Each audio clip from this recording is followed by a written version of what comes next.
Ahoy hoy! I am Gary YouTube from Cultaholic Wrestling, joined as always by yet another Gary YouTube, and we're here to do some more Gary YouTubing, this time in the form of a tier list ranking malarkey thing, where we're going to go through all of the brand new WWE Raw roster. Gary, how are you doing this fine Wednesday morning?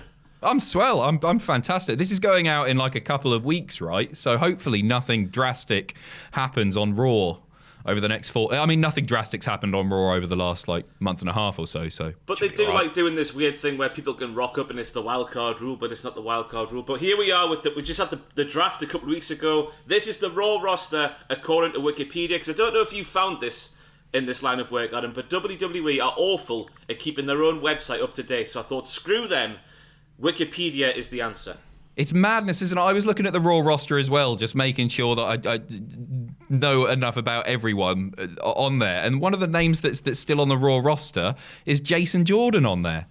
He's not been around for, donkey's years anyway. Got to keep the hope alive somehow. I hope he comes back, Jason. Yeah, me too. Yeah, but anyway, just in case you haven't been here before, we're going to put these things in several tiers. I've got 2 laptops on the go here, and I'm as thick as pig's muck, so this might be too much for my brain to compute, but we have the best, lovely, all right, just about bearable, and get in the bin, and we might as well... the intro. Sam does an intro, doesn't he? Sam, hit the intro, will you?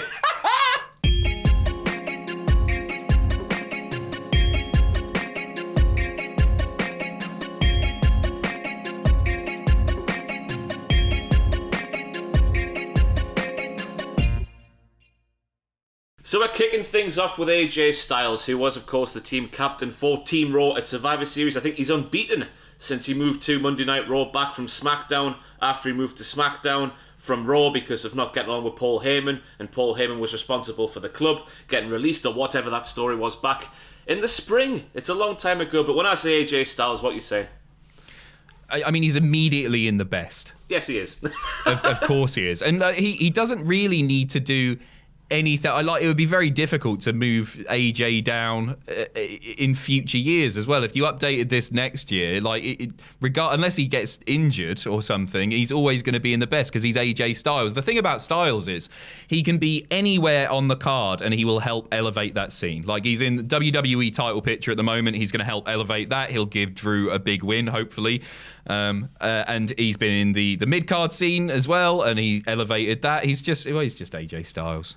I've just realised I didn't explain the parameters we're working with in this tier ranking. We're gonna rank them all based on what they've done in 2020. Both, I guess, an amalgamation of like the kayfabe success and just how we feel about their 2020 as fans watching them. How much they've entertained us. So obviously, he's not been on Raw for that long. No. But he did great work on SmackDown this year for sure. Yeah, and of course he had the 2-week trophy in Saudi Arabia earlier this year. Year? That was this year, Adam, where The Undertaker just sort of ransacked the entire thing, came in and just screwed him. The Boneyard match at WrestleMania. Then we had sort of great matches he had on SmackDown with the Intercontinental title. I think it was like Grand Metalik he had a great match with and stuff like that. So the highlights have been plentiful. Plentiful, is that a word, Adam? What the hell am I talking about? Yeah, and again, like you put him in the ring with Grand Metalik, for example, and Grand Metalik was made to feel more important. Even though he lost the match, it doesn't matter. He had a good showing with AJ Styles, and there's nobody really better for that role. Maybe Daniel Bryan, you could argue, is sort of performing in that role as well at the moment, just elevating other people. But because of his history in wrestling, and everybody just knows it's AJ. It's AJ. But now we're moving on to Sheamus. And when I say Sheamus, what is coming to your mind straight away? Lobster head. Lobster head. That is 10 years out of date. But at the start of the year, I forgot about this happening completely. Sheamus returned from big injury, and his first feud was against Shorty G. They had a big... I was about to say they had a big match at the Royal Rumble. They had a pre-show, match wasn't it? At the Royal Rumble, Yeah, big match. And everybody thought Shorty G was going to overcome the Giant. And then, obviously, he'd had the name change, and it was all going to be on the up for him. And then Sheamus just battered him time and time again. Yeah, I'm a really big fan of Sheamus, and I don't know if I could make an argument for putting him in the best, but he's one of my favourite WWE superstars. He is criminally underrated. He is. He's just he's a safe pair of hands. He's super solid in the ring, and he knows what he's doing, again, to elevate people when necessary, but still gets enough wins for him to feel like a legitimate threat. So I'm a big fan, but I don't know if I can argue to put him in the best based on 2020. So I think probably Lovely, Lovely, Lovely would be my recommendation. I would agree with that as well, because while it was painful, so painful at the very start, he was involved in that entire Jeff Hardy thing on SmackDown with the urine getting piss thrown in his face. Getting the urine thrown in his face. They had a fun barroom brawl. I really enjoyed the barroom brawl where Jeff Hardy turned into a Undertaker-like mystical figure, and he produced powers where he could make his face change on command and stuff like that. I thought that was fun. He's had big sort of meat-slapping matches with Riddle on Monday Night Raw recently. Obviously the stuff with Big E on SmackDown as well. I think he's had, much like him, just like he goes under the radar, doesn't he? But when you look back, he's done a lot. He's class, and you talk about that Big E stuff as well. That made Big E, obviously, who is in line for a big singles push. That made Big E feel like such a big deal because it was a brutal match when they were going backstage and the spot on the car. It was really like it was one of the best sort of. Was it? It must have been Falls Count anyway, wasn't it? It was the thing. Something like that, yeah. Yeah, and it did wonders for Big E, and Sheamus deserves all the props in the world for that. I just want to see him in the world title picture again. You can imagine him and Drew, especially where they're mates, going at it and having an absolute barn burner. Because that's one thing, I guess you could say that's a real standout match for Sheamus in recent years, and obviously he did great stuff with Cesaro as well. But he could do with a really big match, and I think the stuff with if they do him and Drew, that could be a big deal.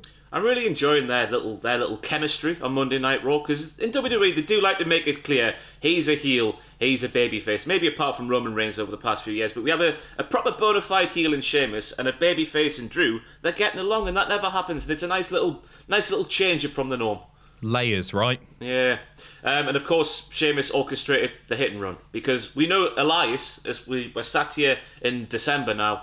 The suspect, he had red hair and a red beard. I don't know what Elias is smoking, but we know that for a fact. And it was Sheamus. But moving on now, we have Akira Tozawa. And if we sat here in January and just maybe we're doing a pictures video for 2020, stuff we want to see in WWE. And if one of us sat there and said we wanted to see Akira Tozawa rock up on a motorbike with a gaggle of ninjas, one of which is 8 foot tall, I think we would have been sacked. Because that would have been too far too outside the box. But there he was. Whatever event, was it Backlash? When he rocked up with the gaggle of ninjas on the motorbikes interfering in the Street Profits versus Viking Raiders? I think remember. It was. Yeah.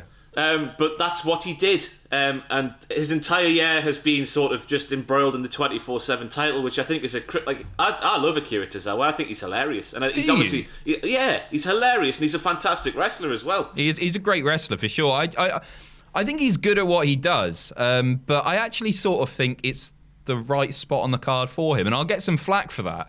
I think maybe his strongest work is, he's good at the comedy stuff, but I sound like Vince McMahon here. I was about to say he's too small to be taken seriously, and that shouldn't be the case. And I know that's bollocks. We don't need to name all the smaller wrestlers who have gone on to do brilliant things and win world titles and all that.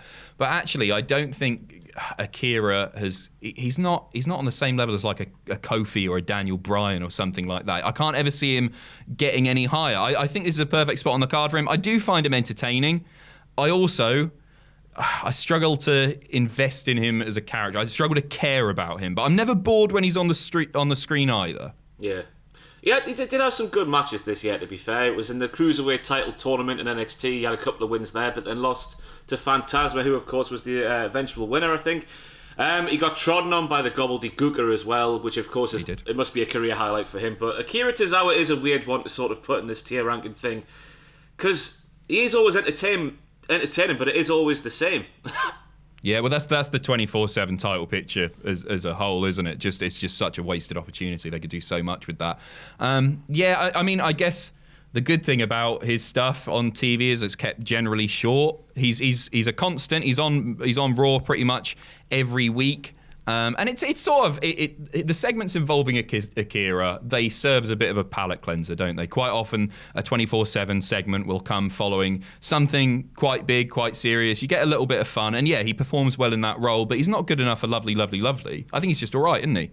Yeah, but I guess that's a bit of the booking, I guess. Yeah. Hampering him, weighing him down. But then we're moving on to a really weird one to sort of put in this tier ranking malarkey thing. We have Andrade. Right, okay. Well, I love Andrade. I really, I thought he was going to be world champion in the next couple of years, and that doesn't look like it's going to be the case. So solid in the ring. His offense looks brutal, looks legit. When he's wrestling, I can't take my eyes off the screen. But it's not been a great year for him, let's face it. No, it started off with the stuff with Humberto Carrillo, where they did the DDTs on the floor, which I guess was... For Andrade's case anyway, taking one of them was to write him off TV because of the wellness suspension he got. He returned at Super Showdown in the two-way trophy, but he lost to R-Truth. Remember that when R-Truth was beating everybody? And then we had all the stuff with Angel Garza, because of course Garza was brought up to replace Andrade when he was off with his suspension, I think it was, with Zelina Vega as his manager. So then they sort of teamed up, and then they feuded with the Street Profits for just about the entire year. It felt like 10 years, Adam, to be honest with you, watching Raw every single week. Then they became the trio with Austin Theory, remember, who was on the WrestleMania card, which I still can't believe a thing that happened this year. He was, yeah. They basically ran Monday Night Raw for a long time at the start of the lockdown era, the Performance Center era, if you want. And then we sort of get to where we are today. They've split up with Garza, and he's just gone missing. He's just at home with Charlotte.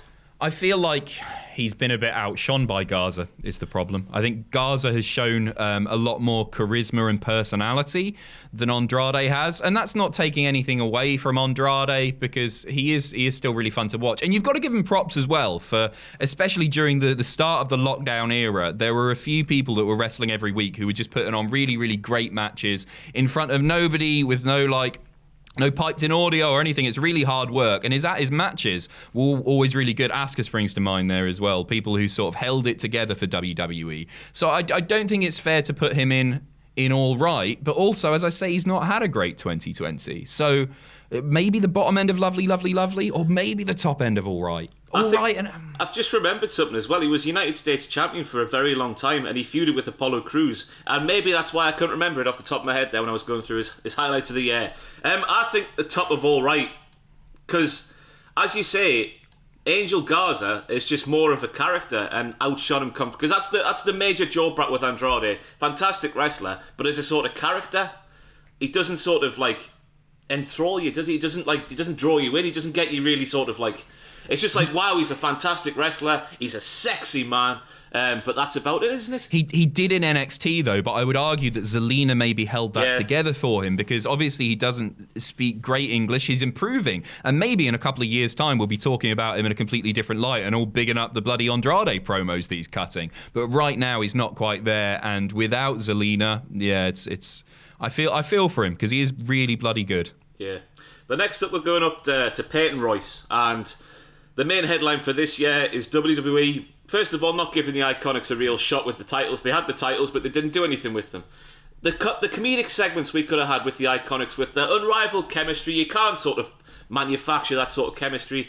It didn't happen for whatever reason. Then they split them up, and now they're trying to do a sort of Iconics knockoff, I guess, with Peyton Royce and Lacey Evans, and you're just watching it thinking, why are you doing this when you didn't give the Iconics themselves a proper shot? But Peyton Royce is a few impressive outings with, I think with Survivor Series, maybe the highlight, where the stuff that she did with Bayley was like impressive. Really good. But sorry, go on.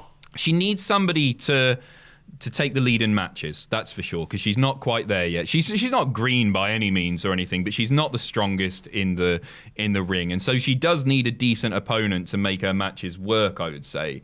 But like it just feels like they've taken so much character away from her. Like the Iconics were just brilliant on screen together, and like even like the WWE.com exclusive or the YouTube exclusive stuff that she did with Billy was so entertaining, and they gave it their all. And you're right, you can't manufacture that chemistry, and that comes from their history together and their friendship. And now they've just popped her in with Lacey Evans. Why bother? Why? I don't get it. But as for Peyton, big things on the horizon, you've got to assume, with the breakup, and Vince apparently is in love with her, so is going to push her, sees more potential. But Billy is outshining her over on SmackDown with the portfolio, the CV stuff. But she's top of all right again, I'd say. I'd say bearable, Adam. For what she's done this year, you just look at the big feuds. I think we had one with Nikki Cross and Alexa Bliss at the start of the year. The Riot Squad for a bit. Then they got split up, and then she's had a couple of matches on Raw. She was involved with Survivor Series, but that's it, really. She's not really been given a fair chance. No, she hasn't, which is really surprising because we all thought that's the exact reason that they were getting split up. No, I'll go with you on that for sure. I think that there are still sort of decent moments that they had together, but then again, I'm talking about them together. It was the beginning of the year when she was good, and now she's just she's there. Yeah.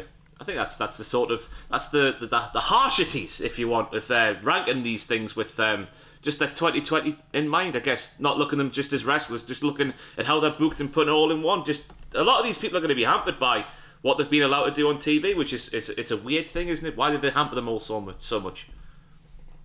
Agreed. Angel Garza. Great. Lovely. Without a doubt. He's I find sometimes a lot of people are very quick to compare him to Eddie Guerrero, and I see the similarities, but I think sometimes that can be a bit of a lazy comparison, in that Angel, he shows so much personality, and he's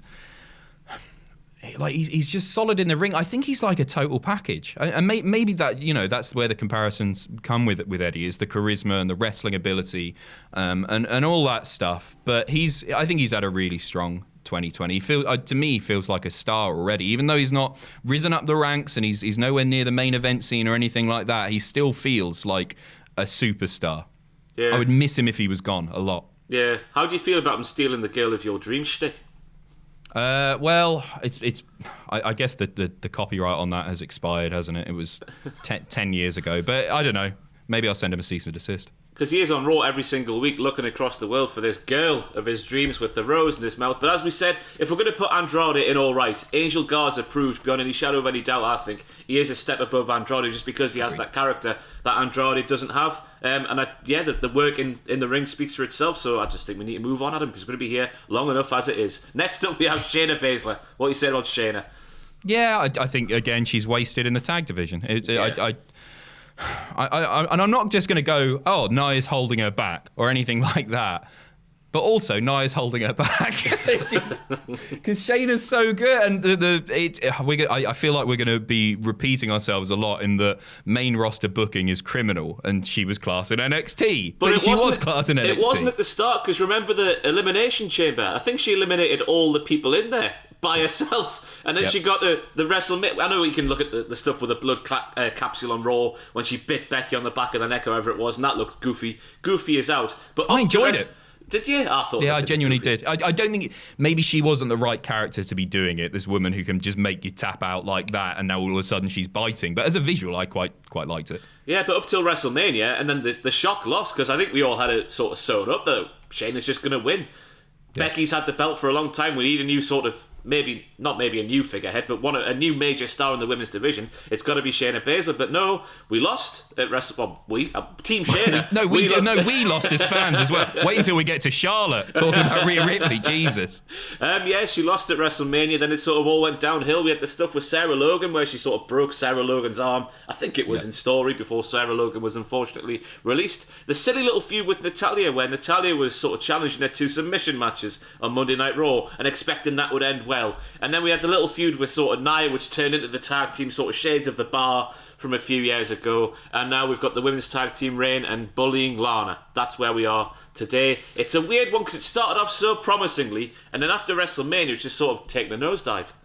Yeah, I agree. I think she's really wasted, and it's harmed her, and it perhaps won't harm her in the long term, but she's no spring chicken either. I want to say she's 39 years old. She's approaching 40 for sure. And I want to see her doing stuff as a single star now, because you got to wonder how long she's going to be in WWE for. So I hope I'm wrong there. I hope she's around for a long time. Do we look up top? It's either top of all right or bottom of lovely, just because of the start of the year. How many times have we seen someone really come on the scene like that and just decimate everybody? It's a real rarity in WWE. So I think it's got to be in that sort of second or third tier. She's more than all right. She is more than all right still. Not at the moment. Not right now. She's all right at the moment. Maybe just about bearable in the tag division. But she had a strong start. Blood capsule aside, if you didn't like that, she had a strong start to the year. So I think you've got to give credit where it's due and maybe put her at bottom of lovely. Yeah, I'll go there. So next up, we're moving on to WrestleMania main eventer, The Big Show.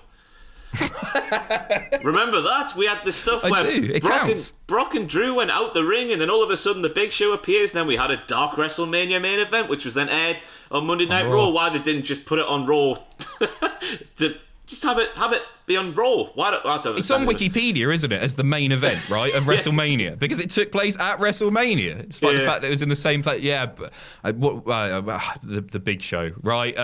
What else has he done? He popped up with the Randy Orton stuff and the Drew and beat up Randy after getting attacked. He's not around enough to really comment. He's just all right. I don't get excited when I see him. There were other people that were involved in that Randy Drew stuff. Christian, for example, I get excited about seeing, but Big Show plodding out there is not entertaining to me. How many face and heel turns, has Big Show had in 2020?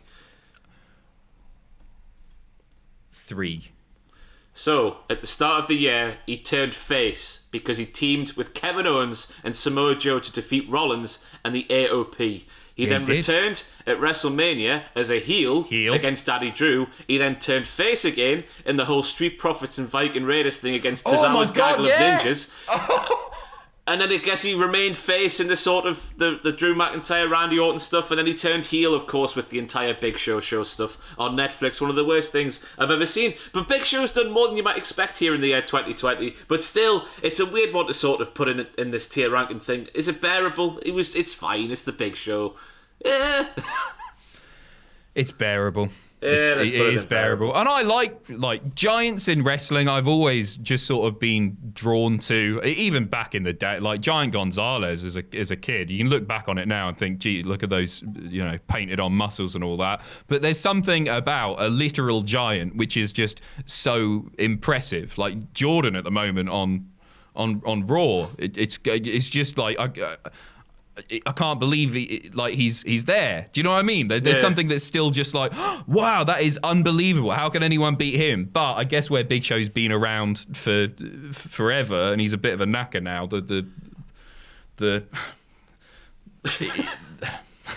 Put him in all right.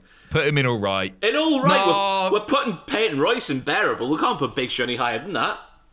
Surely. Put him in bearable then. Yeah, all right. So now we're moving on to Nikki Cross, who was in the midst of her tag team run with Alexa Bliss for much of the year right at the start. She won the women's tag team titles at WrestleMania from the Kabuki Warriors with Alexa Bliss, of course. They then feuded with Bayley and Sasha Banks, where Nikki lost title matches against Bayley for the SmackDown title. Little bit of dissension with Alexa Bliss involved in that sort of feud with Bayley, where Bayley was sort of driving them apart. And now we find ourselves on Monday Night Raw, where Nikki Cross has completely lost what she was.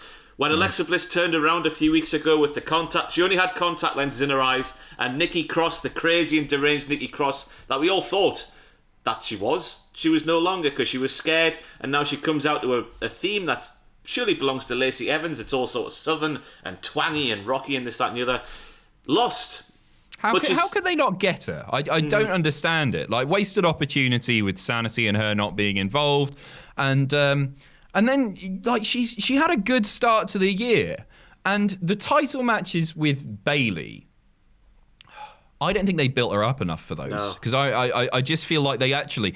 Obviously, even in loss, a world title match should help any wrestler challenging for that title. I don't think it helped her at all, because nobody ever bought her as a viable threat to Bayley. Everybody just knew she was probably gonna lose there. So I don't think that helped her at all. I ended up enjoying the work with her and Alexa when they were teaming together. I still think it's a shame that Nikki wasn't maniacal and crazy and all that.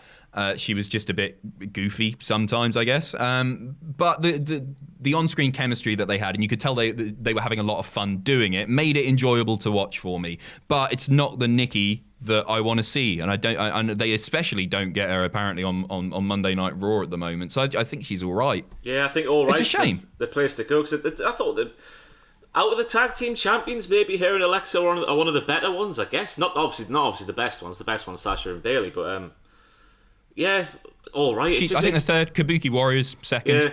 Yeah. But yeah, I agree. I think they were fun together. But it appears that it feels like it's all over for Nikki now, doesn't it? Yeah, they've humanised her too much. Well, I like that sort of juxtaposition between her and Alexa Bliss, but I think they've lost what she was. completely now, and it's a shame. But now we're moving on to Bobby Lashley, who is the current United States champion, who started off this year with Lana as his wife. She was sharing all of their sexual exploits on international broadcast television. I don't know what to say about this. We started out feuding with Rusev, which was what it was. I wish we could forget about the first part of the year with Bobby, because right now Bobby Lashley is the best that he's ever been in WWE. In WWE, yeah, like TNA, he was obviously a great character. But right now, with MVP as the mouthpiece, the Hurt Business are on fire. I think they're one of the best things every single week on Monday Night Raw. I just think they're so good. And Bobby Lashley is an integral part of that. Just playing the muscle to perfection. And people have talked about their desire to see Brock versus Bobby for a long time. And I never really got it, because I didn't think that... in WWE, anyway, I don't think WWE had built him up well enough for it. Like, I get the links to MMA, obviously, and all that sort of stuff, but it just didn't tempt me. Now is the time to do that. If Brock were to come back tomorrow, I don't want to see him in the world title picture. I don't really want to see him challenge for the US title either, because that feels a bit below him. But let's pretend that Bobby doesn't have that belt. They're the two that I want to see wrestle. Just big men slapping meat, isn't it, Adam? That's what people want to see. But obviously we get to WrestleMania this year. He had that match with Aleister Black, which was completely pointless and belonged on Raw, not a pay-per-view, not even WrestleMania. The split from Lana happened, where Lana was sort of interfering in his matches and costing him matches. Lana and MVP competing for Bobby's fair hand. What a lovely storyline that was. Backlash, we had the match versus McIntyre, but of course he lost because of Lana. Then we had the stuff with Apollo Crews, and then we get into the Hurt Business and where we find ourselves today with the match against Sami Zayn at Survivor Series. It's turned around his year, because I love the Hurt Business as well, but the first year, it was a long-standing issue with Bobby Lashley for me was just caring. He's obviously very impressive. He obviously looks like a god. And the stuff he can do is impressive, but it's just the charisma's just like not there, is it? That's why he needs MVP. Now he's surrounded by charisma. Yeah, it works. So where are we going? Charisma and Cedric Alexander as well. No. I would say. Oh man, you've got to take the beginning of the year, most of the year into account. Had the Hurt Business been established in January, he would be top end of lovely, lovely, lovely for me. I can't put him in all right. I want to make a case for lovely, lovely, lovely. Should we put... I'll put him in lovely. Go on, bottom of lovely, lovely, lovely. Because he's class at the moment. That's just... I guess he's above Andrade, Akira Tozawa, Nikki Cross. A step above them, I think that's fair. So moving on to Braun Strowman, who started the year as a babyface, and he had that big win, his first singles title in WWE, the Intercontinental title, which he won at the end of January from Shinsuke Nakamura. He then lost the Intercontinental title in a 3-on-1 handicap match at Elimination Chamber, which of course was won by Sami Zayn. Then we had the stuff with Roman Reigns, obviously doing the right thing for him and his family, dropping out of WrestleMania, and the match against Goldberg. So Braun filled that void and then won the Universal title. And I mean, and the void continued. It wasn't interesting. They had to pick somebody. He's one of the worst world champions in recent memory over the last few years, for sure. He was just boring. I just found everything boring. Braun is best when he's just tipping stuff over and smashing stuff up and just being mental, and he's like the Raw Underground stuff as well. Jesus Christ. He just feels completely lost in the shuffle. It shouldn't be difficult to book Braun. It's not difficult to book Braun. I just said it there, just have him trash everything all the time, and it's really fun to watch. Great thumbnails too. But I would say just about bearable. I wouldn't even put him in all right. This has been a bad 2020, despite the fact that he's held a world title this year, his biggest accolade. It's still been a bad 2020 for Braun as a character. I'm just going to run through the rest of the highlights just to see if I can change your mind. Yeah, obviously coming out of WrestleMania with the stuff with Money in the Bank with the normal Bray Wyatt, not the Fiend. He retained there with the stuff with the mask and whatnot. Then he defeated Miz and Morrison in the handicap match at Backlash. Then we had the Swamp fight where he was drowned and murdered. Then he returned bald at SummerSlam to face Wyatt again at SummerSlam, obviously. Then we had the Raw Underground stuff. He lost the world title. Survivor Series happened. Now he's Ross, injured. This isn't helping. Put him in the bin already. None of this is good. Bin or bearable? No, bearable. Bearable. Put him in bearable. I was going to say, bearable's fine, I think. So now we're moving on to The Fiend, or Bray Wyatt, whatever you want to say here. He lost the Universal title at Super Showdown. That was this year, Adam, to Goldberg. An old man was the first person to defeat the supernatural, fantastic character that was the Fiend, that has sort of lost what he was. Then things sort of took an upturn because we had WrestleMania and the Firefly Funhouse match against John Cena, which I thought was fantastic. Then we had the Braun Strowman feud, which I've just gone through there. Then he attacked Alexa Bliss on an episode of SmackDown, I think it would have been. Then he lost to Payback. He lost the title to because Strowman took the pinfall to Reigns. That's how Reigns has got the title. Then he attacked Kevin Owens and started getting his claws into Alexa Bliss. And then we've had the sort of Alexa Bliss's transformation as the Fiend sort of taking control of her soul on Monday Night Raw. And now he's been stalking Randy Orton for a bit. It looks like they're going to have a match at TLC. That is the Fiend's year, Bray Wyatt's year, in a shortened form. It's a mixed year, isn't it? I think it's fair to say. I'm enjoying what they're doing now with Alexa because I think both of those, their strongest attributes is their character work. Bray's always been a brilliant character. Alexa, and a lot of people don't like her in the fact that she's held so many titles. But I think it's unfair to say that Alexa isn't a good character. She's always been a very, very strong character. Better as a heel for sure, but she's always been a strong character. So I'm enjoying that. The Goldberg stuff just sucks, doesn't it? It sucks to talk about. But that's on Goldberg and Vince, but mostly Goldberg. I'd say lovely, because I still enjoy seeing him on TV. I think we see probably a little bit too much of him on TV, but he's still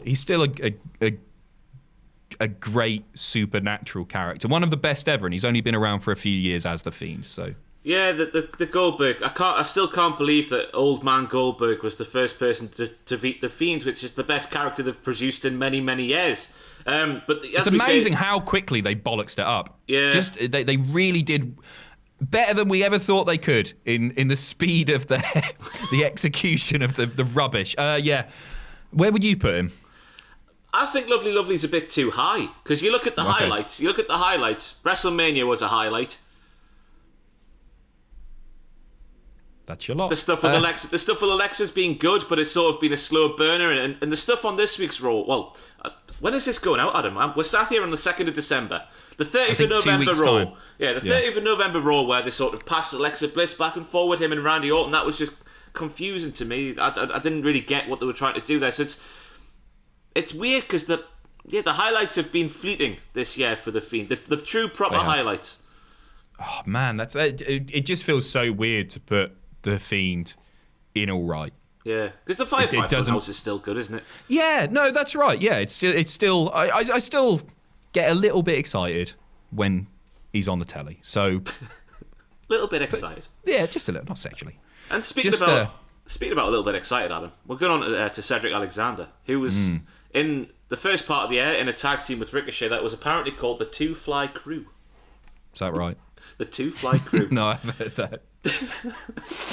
And then we get to the Hurt Business, and that's just about it for Cedric Alexander. He did some stuff for the 24/7 title, obviously, but then we had I guess much of his year was the feud with Ricochet and Apollo Crews and himself and Ali, I guess, as well, taking on the Hurt Business before he eventually turned and then went to the Hurt Business and then became another charisma vacuum there as well. But to be fair, recently he's been sort of turning. Again, it was the 30th of November Raw, just in case people want to date this sort of thing. He sort of started turning on the Hurt Business, looking like he was getting a bit too big for his boots. Charlotte and MVP in the ring were very confused at what he was doing. He was sort of going, "Yes, I've won a match. Here I am. I'm Cedric Alexander," and he just walked out the ring and celebrated by himself. So I guess by the time this comes out, maybe we'll have left the Hurt Business, and God knows what happens then. Way too early to be doing that, isn't it? He needs the Hurt Business, I think, because so far he's been in WWE since 2016. And while he's a fantastic wrestler, but in terms of a character and something to get really invested in, it's not there. People have been in the past. Oddly enough, I was watching the introduction of the 205 Live roster when that show debuted, and they went through the roster, like a panning shot across, and you had like some decent names in there, like a few names that people probably weren't too familiar with, like who was in there? There was Gulak, there was Mustafa Ali, the Brian Kendrick, all there.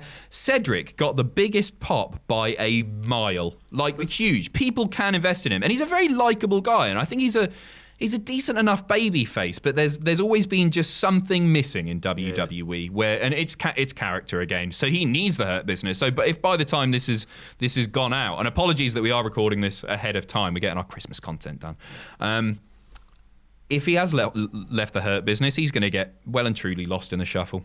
Yeah. So Like where are we Ricochet. going for his 2020? Because the Hurt, he's not the main attraction of the Hurt business. He's just sort of there in the Hurt business at the minute. So bearable. Yeah. Don't know why I went so high pitched. Based on everything else that he's done this year, yeah, bearable is fair. I was just saying Asuka goes in the best. Yeah, of course we are. She was the star of the Performance Centre right at the start, I thought, every single week. While she didn't wrestle a whole lot, she did appear every single week, and she carried segments by herself with her those weird promos and whatnot, and just being silly with Michael Cole and whatever. Yeah, when she's been on commentary, just great. She's brilliant at everything. A really, really touching moment when Becky left to prepare for the birth of her child. It was a wonderful moment there, and Asuka's just... She just works wonder. Whoever she's with, like the Kabuki Warriors, sometimes I felt like, as much as I enjoyed the Kabuki Warriors, they're a really good team. I always sort of wanted to see Kairi and Asuka in singles competition, but that just speaks volumes about how good they are. They were still good together. I think she's had a decent year, and you're right in saying that. Yeah, she held it together at the beginning of the lockdown, with all the stuff that she was doing. And there were occasions where she did wrestle quite a lot. I seem to remember she wrestled twice in one night. On a Raw earlier this year as well. I think she's she's in the best. Of course she is. Yeah. Deb, can you remember that she feuded with Becky Lynch at the start of the year at the Royal Rumble? I completely forgot that happened. Where she lost, of course, and then we had the tag team titles, which then she dropped at WrestleMania. Then she won Money in the Bank. Then she was given the Raw title by Becky. Well, she won the Raw title, let's say. She's not given it by Becky. Then we had the stuff with Nia Jax, and then SummerSlam came along and she was feuding with Boss and Banks, and then we get through that.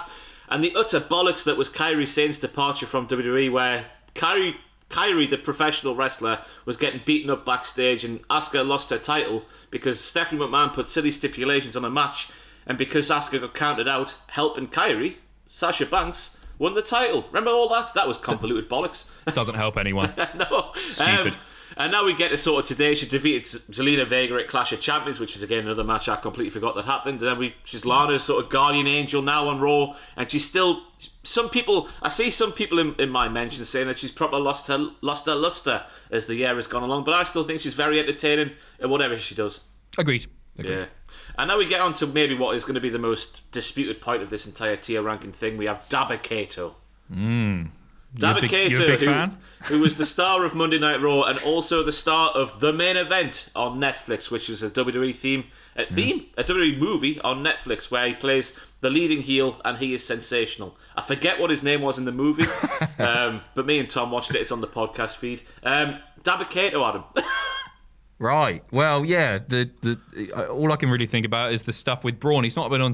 He might have been on TV by the time this goes out again, but he's not really been on TV for the last few weeks. I mean, he's visually impressive.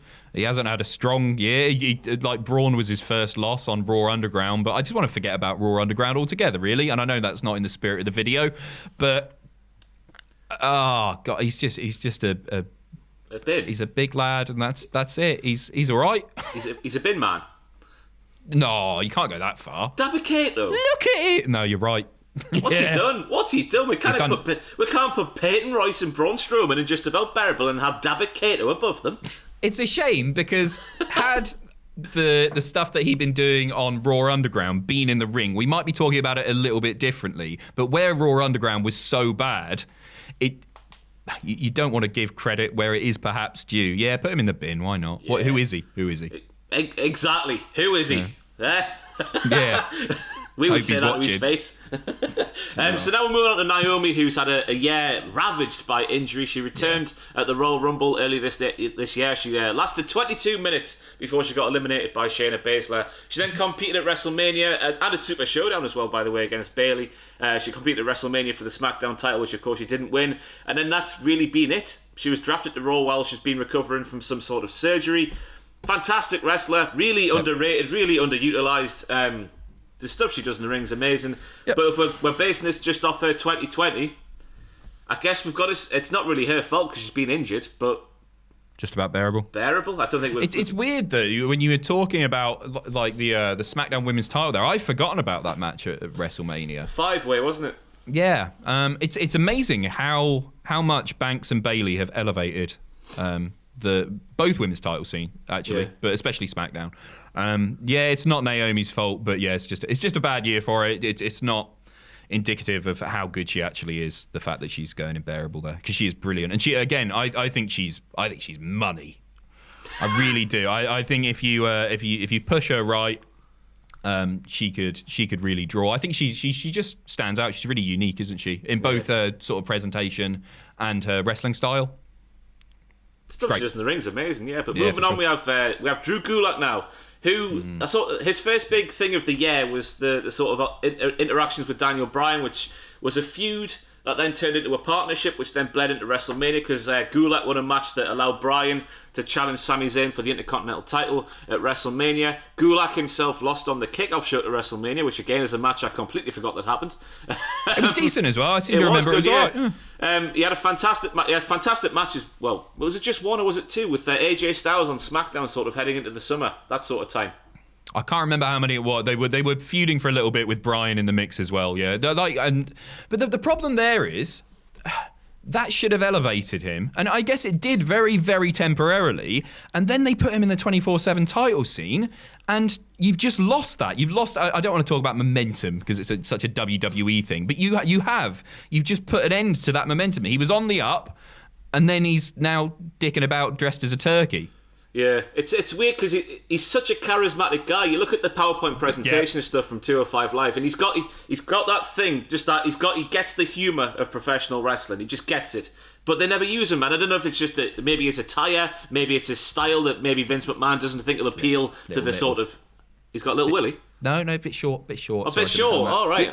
Bit short. No, I don't know what it is, but you're right. When you say he gets the humour of professional wrestling, you're completely right. He doesn't get the humour of WWE, which is why he's dressed as a turkey now. They have humour. They don't get him, yeah, because they're so bad at comedy that they don't. Because there's a certain level of intellect to Drew Gulak's comedy. The stuff that he was doing on 205 Live, very, very funny, but it's not Vince McMahon fart humour, is it? And that's why they haven't got him. Isn't it crazy to think as well that he let his contract run down in May, I think it was, and then got re-signed? Remember all that, where he left the company, then all of a sudden on Twitter he was like, WWE was saying, here we have Daniel Bryan and Daniel Bryan's trainer. They wouldn't mention him by name, the utter petty bastards. Oh, really? Yeah, well, good for him. I hope he got a lot of cash. But maybe the reason that he's booked in the 24/7 division now and is just getting rolled up every other week is because they feel like maybe he pulled their pants down a bit. They got a bit more money for him, and now they're punishing him. They've got him on the books. That's all they want. They want all the wrestlers ever on the books so they don't go elsewhere, and now he's there. Bearable or all right? I think that's the conversation we're having here.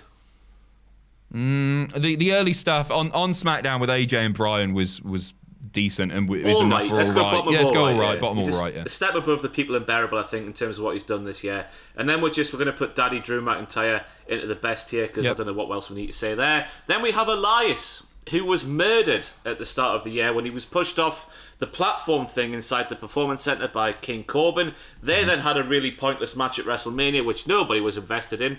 Then Elias had an attempted murder done to him for a second time when he was hit by a man inside of a car, a man who, of course, had a red beard and had red hair and definitely wasn't Jeff Hardy. He released some songs that sort of topped some inconsequential charts on iTunes. And now we have the feud with Jeff Hardy, which ended on the most recent Raw, the one where I sat here with the Symphony of Destruction matchup, which was fine. But Elias is an idiot. That's what I've learnt this year. He's a moron, and he's ignoring the evidence. And it's not being a heel; it's being a stupid heel, and I hate stupid heels. Same. I don't mind if they're motivated by something else, but when they're just ignoring the obvious, it just makes them look like fools. And I can't invest in them as bad guys. It's a weird one because he's he could be a really strong character, and he's one of the few that's done better on the main roster than he has NXT for sure. I don't care about his matches. I internally groan when he comes on my screen now, and I got a lot of flack for slagging him off in a video once. But I don't care. It's personal preference. Shut up. I don't care. I don't care. At least he's a heel again now. He was a pretty crap babyface, wasn't he? Yeah. Are you putting him in the bin? Bearable. Yeah. Has he done some good stuff? No. He had a good match with Rollins, but it was a long time ago. Should we put him in the bin? Yeah, stick him in the bin. Go on, yeah, because then you take a bit of the blame as well. Then the heat's on you as well as me. Oh, would put him in the. I've not enjoyed anything he's done this year. His song's all right. The Amen song. I hear good right. things. Yeah, I hear good things, and I guess he's good for WWE because he's penetrating the mainstream. But I don't care about that. So yeah, but just put him in the bin. Yeah, go on. Just the obvious plot hole in that whole Jeff Hardy thing. It's like you're just wrong, pal. Just get in the. I deserve to be in the bin. And then we're going on to the Viking Raiders, who started off this year by losing the Raw Tag Team titles to Rollins and Murphy. That seems a hell of a long time ago. Then we had the entire We're Better Than You feud with the Street Profits, where they did basketball, they did golf, bowling, a decathlon, axe throwing. It was all hilarious because all the women fancied Ivar and Eric wasn't as attractive or something. I quite like that, actually. Had that been any other tag team, and a tag team that I didn't want to take seriously, and just I want to see the Viking Raiders beat people up, obviously. That's what they should be doing. They shouldn't be doing silly stuff like that. It took something away from them. But actually, they actually fancy that one. I thought it was quite funny. Maybe I thought I'm an idiot. WWE do it. I like the idea because this was at the start of the sort of performance center era, and they were looking just to, because that was the major drawback, is the fact with no fans and the same sort of stationary shot, everything looked the same. So to take this feud outside and try something different, I quite like the concept, but the execution and what they were actually doing was a bit painful at times. The wrong team to be doing it. Just do it with a different babyface team. And it's not like saying that their performances were bad, because they did the best that they could with the material that they were given. But you look at their work in NXT and on the indies, and they were a real threat. You would not want to mess with those lads. And now they're a little bit silly. Well, the Vikings, aren't they? They're just men in costumes to Vince McMahon. Exactly. It's not a way of life like that, how Eric actually lives his life, or whatever that thing is. But Ivar developed magical powers as well with the turkey legs. Remember that? He could just summon them and then just go, and they would pop into his hands. Why was that a thing? That's a big character development this year. I've got no idea. Yeah, that's really strong, that. Put him in the best. No, I think they're all right. All right, I think all right, yeah. Again, it's hampered by the book, and they're obviously capable of a hell of a lot more. We saw this in WCPW, Adam. When we had them sure over did, when I booked them, yeah. Yeah, when we paid for them with our own money. But Gran Metalik and Lindsay Dorado. Oh, I couldn't give a toss. Put them in the bin. Yeah. No, they're brilliant. They're really good wrestlers. Again, never really been given a reason to care. The only reason that they could not be in the bin was Gran Metalik's match with AJ Styles. That's the only thing I can think of. That's it. But that's it. Lindsay Dorado's done nothing. No, he's never done anything. And again, great wrestlers, but it's not enough, is it? Everybody's a great wrestler now, except Nia Jax. And it's just not enough. I want to be drawn to the person that's on my screen, and I never have. When they get the odd bloody tag team title shot, I don't want to watch it. I'd rather not watch it than watch it. Yeah, it seems like a waste of time. Boring to me. Yeah. So I'd say put Lindsay in the bin and Metalik one step above him. Or are they together on your thing? They're in the same picture, Adam, so that's impossible. Stick them in the bin then. Bollocks to it. Put them in the bin. The one redeeming feature from this year, obviously the Lucha House Party sort of split up, but not really. Kalisto's on SmackDown, these two are on Raw, but they continue to do nothing, and they are good wrestlers, but I don't care about them. Humberto Carrillo. Oh, man. It's this same point, isn't it? Very good wrestler. Never, ever cared. Even, it looked like he was showing a bit of intensity in the feud with Seth. I was like, oh, man, look, he's got some bollocks all of a sudden. He's going to do... It just doesn't work. I don't know what it is about him. I think it's his stupid little baby face. I can't take him seriously. He's too nice, isn't he? Just to look at. Yeah. You just say, there's old Humberto. With his big chunky cheeks and his dimples and that. I'd say, he's there. And I'm sure he's having a whale of a time, and I wish him the best. But stick him on 205 Live. I would put him in the best just because of the way he hits the ropes. The way he hits the ropes is he goes the other way around, doesn't he? Everyone goes that way, but he goes way. Fantastic. But the stuff with Andrade at the start of the year, we have the DDTs on the floor, then we have sort of the endless United States Championship challenges, which he kept getting, even though he kept losing, which was baffling. Obviously the stuff with Rollins, as you mentioned, and now he's on main event every week. That's where we find ourselves with Humberto Carrillo. Is he? I was wondering why I hadn't. That's where he should be. Yeah, the start of the year with the wrestling was good. It's petered out into nothing as we're sat here in December now. All right. Nah, just about bearable. You can't put him in all right. Just about bearable. He's inching toward the bin for me, to be honest. Really? Yeah. He has good matches, though, did he? He does have good matches. Everybody has good matches. And then we're moving on. Nia Jax. What's your problem with Nia Jax? Leave her alone, will you? It's not very good. You bully. Sorry. So now we're moving on to Alexa Bliss. And we've mentioned all this stuff earlier on with Nikki Cross and the tag team. And then the sort of dissension that happened there. And then the eventual sort of like becoming the Fiends. What's the word you want to use, Alan? Because I was doing a video recently and I couldn't think of the word to use. What's the relationship between Alexa Bliss and the Fiend? Because the Fiend sort of controls her. I'd just say partner, because it's a bit more open. And then, maybe that mentor. No, I don't know. But they're partners, aren't they? Master. The Fiend's her master. Yeah, I think that's fair. Yeah, something like that. So that's interesting. Why are you thinking for Alexa Bliss? Top header, lovely. What? She's not had like amazing matches or anything this year, but as I mentioned earlier, her strength is in her character work, and she's nailed it once again. So Bruce is very, very versatile. She can do the silly bollocks and the Firefly Funhouse. She can do the deranged stuff when she's alongside the Fiend, and then she can always do the sassy stuff when she was normal, sort of bog standard Alexa Bliss. We all knew that for many years. But yeah, she's always interested. I think that's a compliment to her. Yeah, Jeff Hardy. It's just Jeff Hardy now, isn't he? Just jumps off stuff maybe once every 6 months. I really like Jeff. Just where he's like one of the best things, the best thing about Jeff was just his style of offense and the crazy stuff that he did. And obviously he's getting older, and it's not his fault, but he's slowing down, as you would when you're Jeff Hardy's age. I don't think, out of all the old lads who are still doing it today, I think Jeff Hardy's one of the least like noticeably slowing down. I still think he looks. Do you think? I think his matches are a lot slower. Do you reckon? I still think he looks pretty fluid in there, considering what he's done. Oh, he's still good. Like he can still go and everything. He's not Goldberg, but he's thankfully. I think he's just all right this year. The bloody triple threat match with Sammy in the handcuffs, it was amazing. So give him props for that.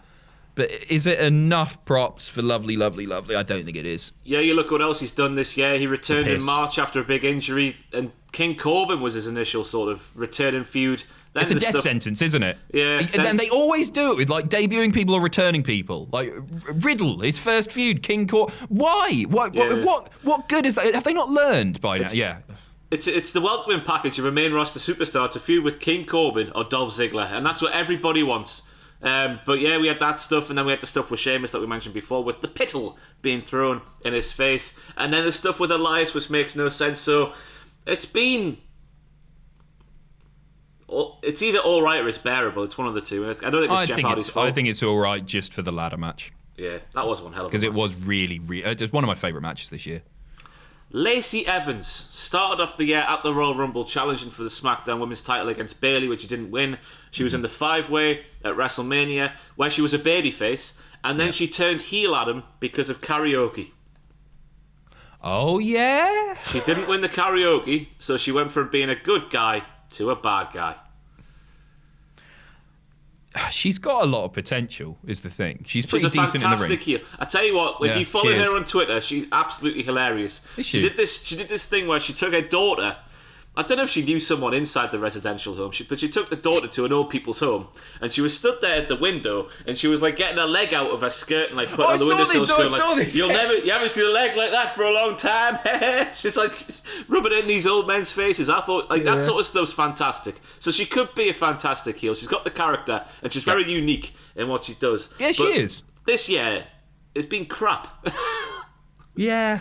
Yeah, it has. Yeah, I'm trying to think of anything really sort of notable that you've run down the big moments, and none of them are especially big, are they? None of them have been entertaining, I would argue. So just about bearable at this point. But I think she's going to be around for a while, and she will go on to do great things. Yeah. Bearable. Sorry, I've just lost my bearings there for a second. Jinder Mahal.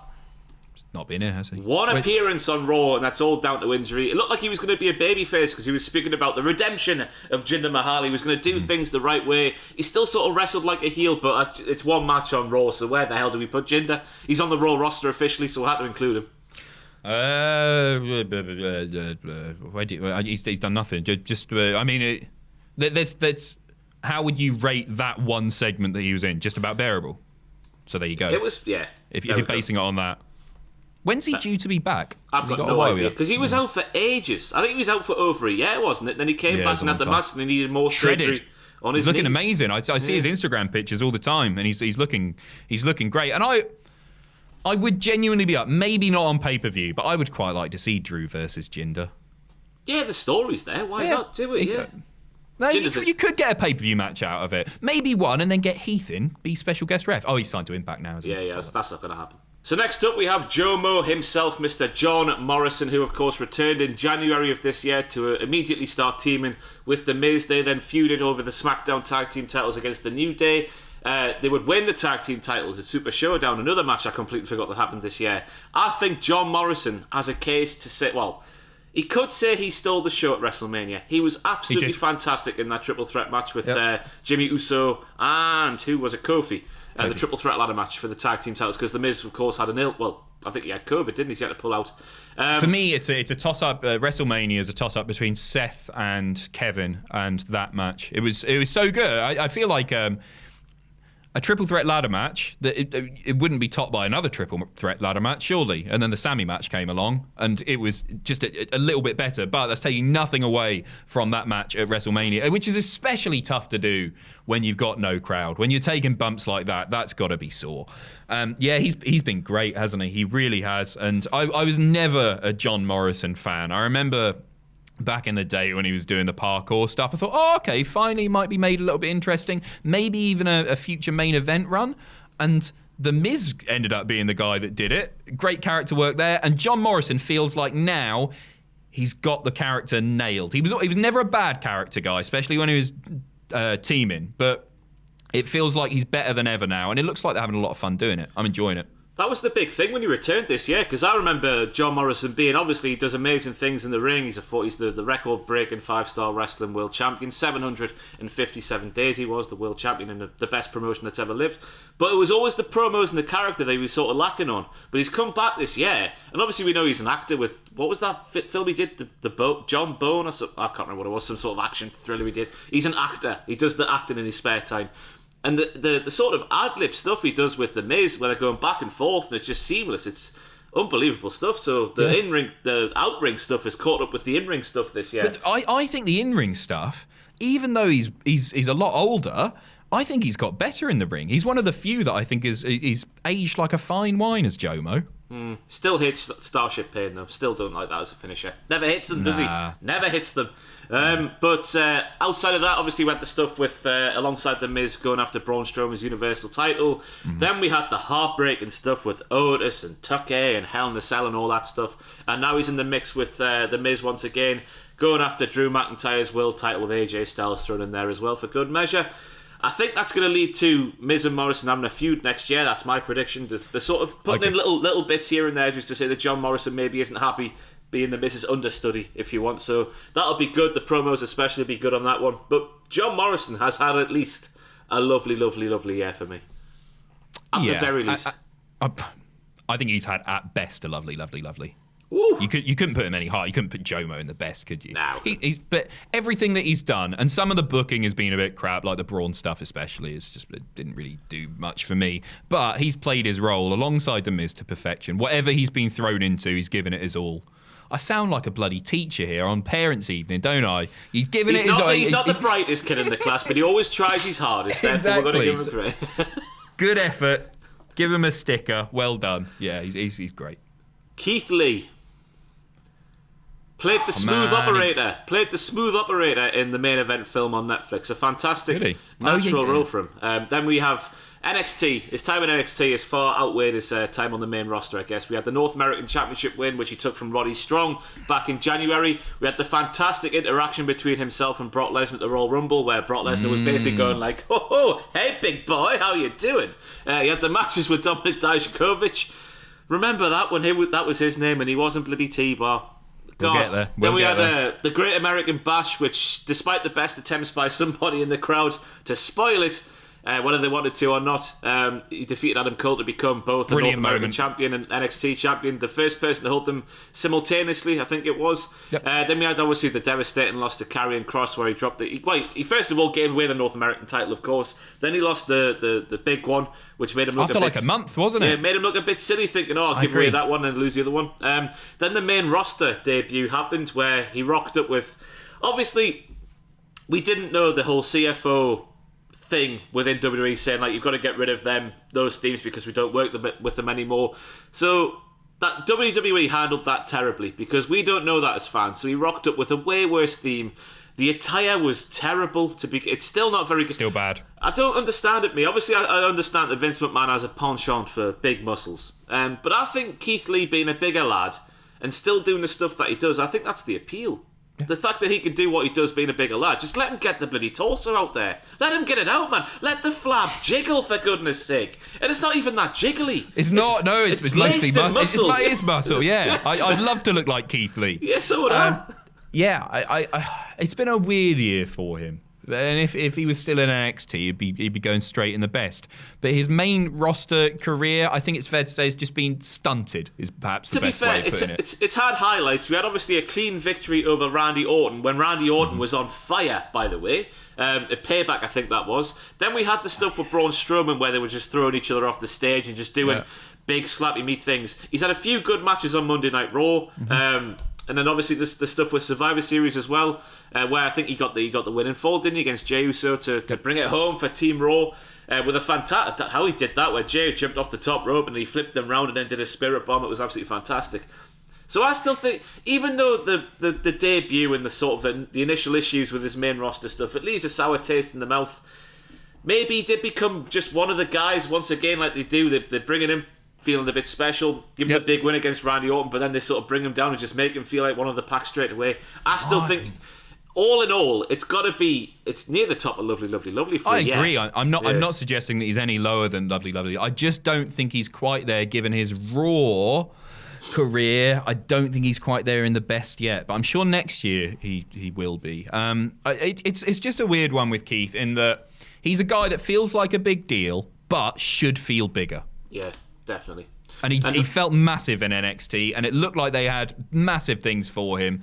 And he's just sort of like, sometimes he feels like, oh, this is huge, and then other times it's like, oh, it's what are they doing that for? But I guess that's WWE as a whole. Yeah, Lana, who started the year obviously with the stuff with Bobby Lashley, feuding with MVP, costing Bobby Lashley big matches. Then herself and Natalya sort of became a pair of TikToking women. Influencers, whatever you want to call them.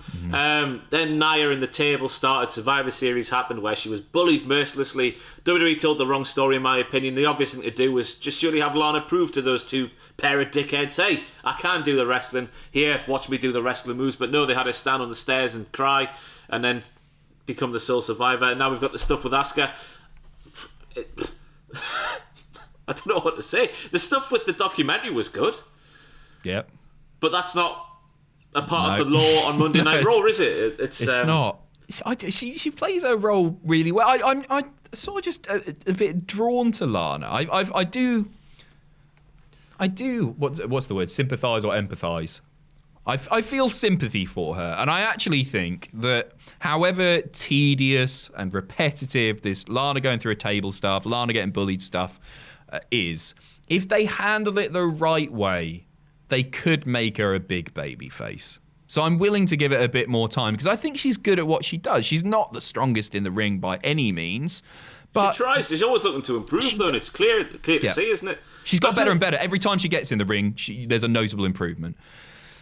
I'll tell you what the big thing for this year is, because back when she was the Ravishing Russian alongside Rusev, I thought her promos were fantastic. She would be in there with The Rock, she would hold her own and promo offs, if you want, against The Rock.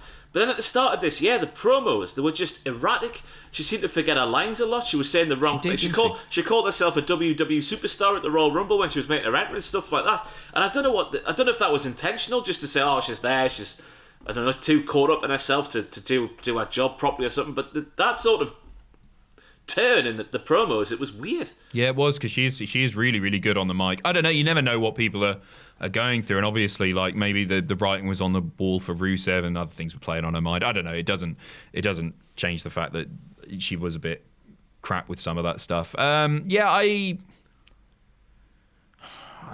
don't want to say just about bearable, but maybe that is it. I think bearable's fine. Yeah, it's just maybe if they did the right thing at Survivor Series, it would have been higher. But the is that just me thinking that? Surely that was the right story to tell, where she would have just got in the ring and done some good moves, and then Nia and Shayna would have been like, "Oh God, we've been a bit wrong here." Yeah, but that would have made you get behind her. That would have made you get behind it even more than her just standing there crying on the steps like a. She's sort of in the wrong feud to be doing that. Like, doing good moves on Nia is tough, just because obviously she's larger than most of the women's wrestlers in WWE, and Lana isn't the star. Like, can she do really, really good moves? I don't know. Let's give it time. Let's give it time. I genuinely think that it could turn into something good, and I'm not sure I believe all the speculation that this is just to go to Miro going to AEW. I think Lana could make the company money. I think she's really likable, isn't she? Yeah, I agree. But moving on now to the New Day. Kofi Kingston and Xavier Woods. Xavier Woods, he was out until October, until he came back, of course, from injury. Won the SmackDown Tag Team titles with Kofi. Straight after that match, New Day was split. Big E was sent to SmackDown. Kofi and Xavier were sent to Raw. But as for Kofi, he held the tag team titles with Big E at the start of the year until they lost them to Miz and Morrison in the Super Showdown. Then he took part in that triple threat match at WrestleMania with John Morrison and Jimmy Uso. He knackered his back, of course, did Kofi Kingston, taking that finisher at the horror show at Extreme Rules. Remember that being the pay-per-view name? Where he took I think it was a power bomb off the middle rope to the floor through a couple of tables, and that injured him. And then he returned as well at the same time as Woods to win the SmackDown Tag Team titles, which was then transitioned with the Street Profits Tag Team titles, because they're just props with the same lineage apparently, which just isn't true. So there we have an injury-ravaged sort of year for Kofi Kingston and Xavier Woods, who...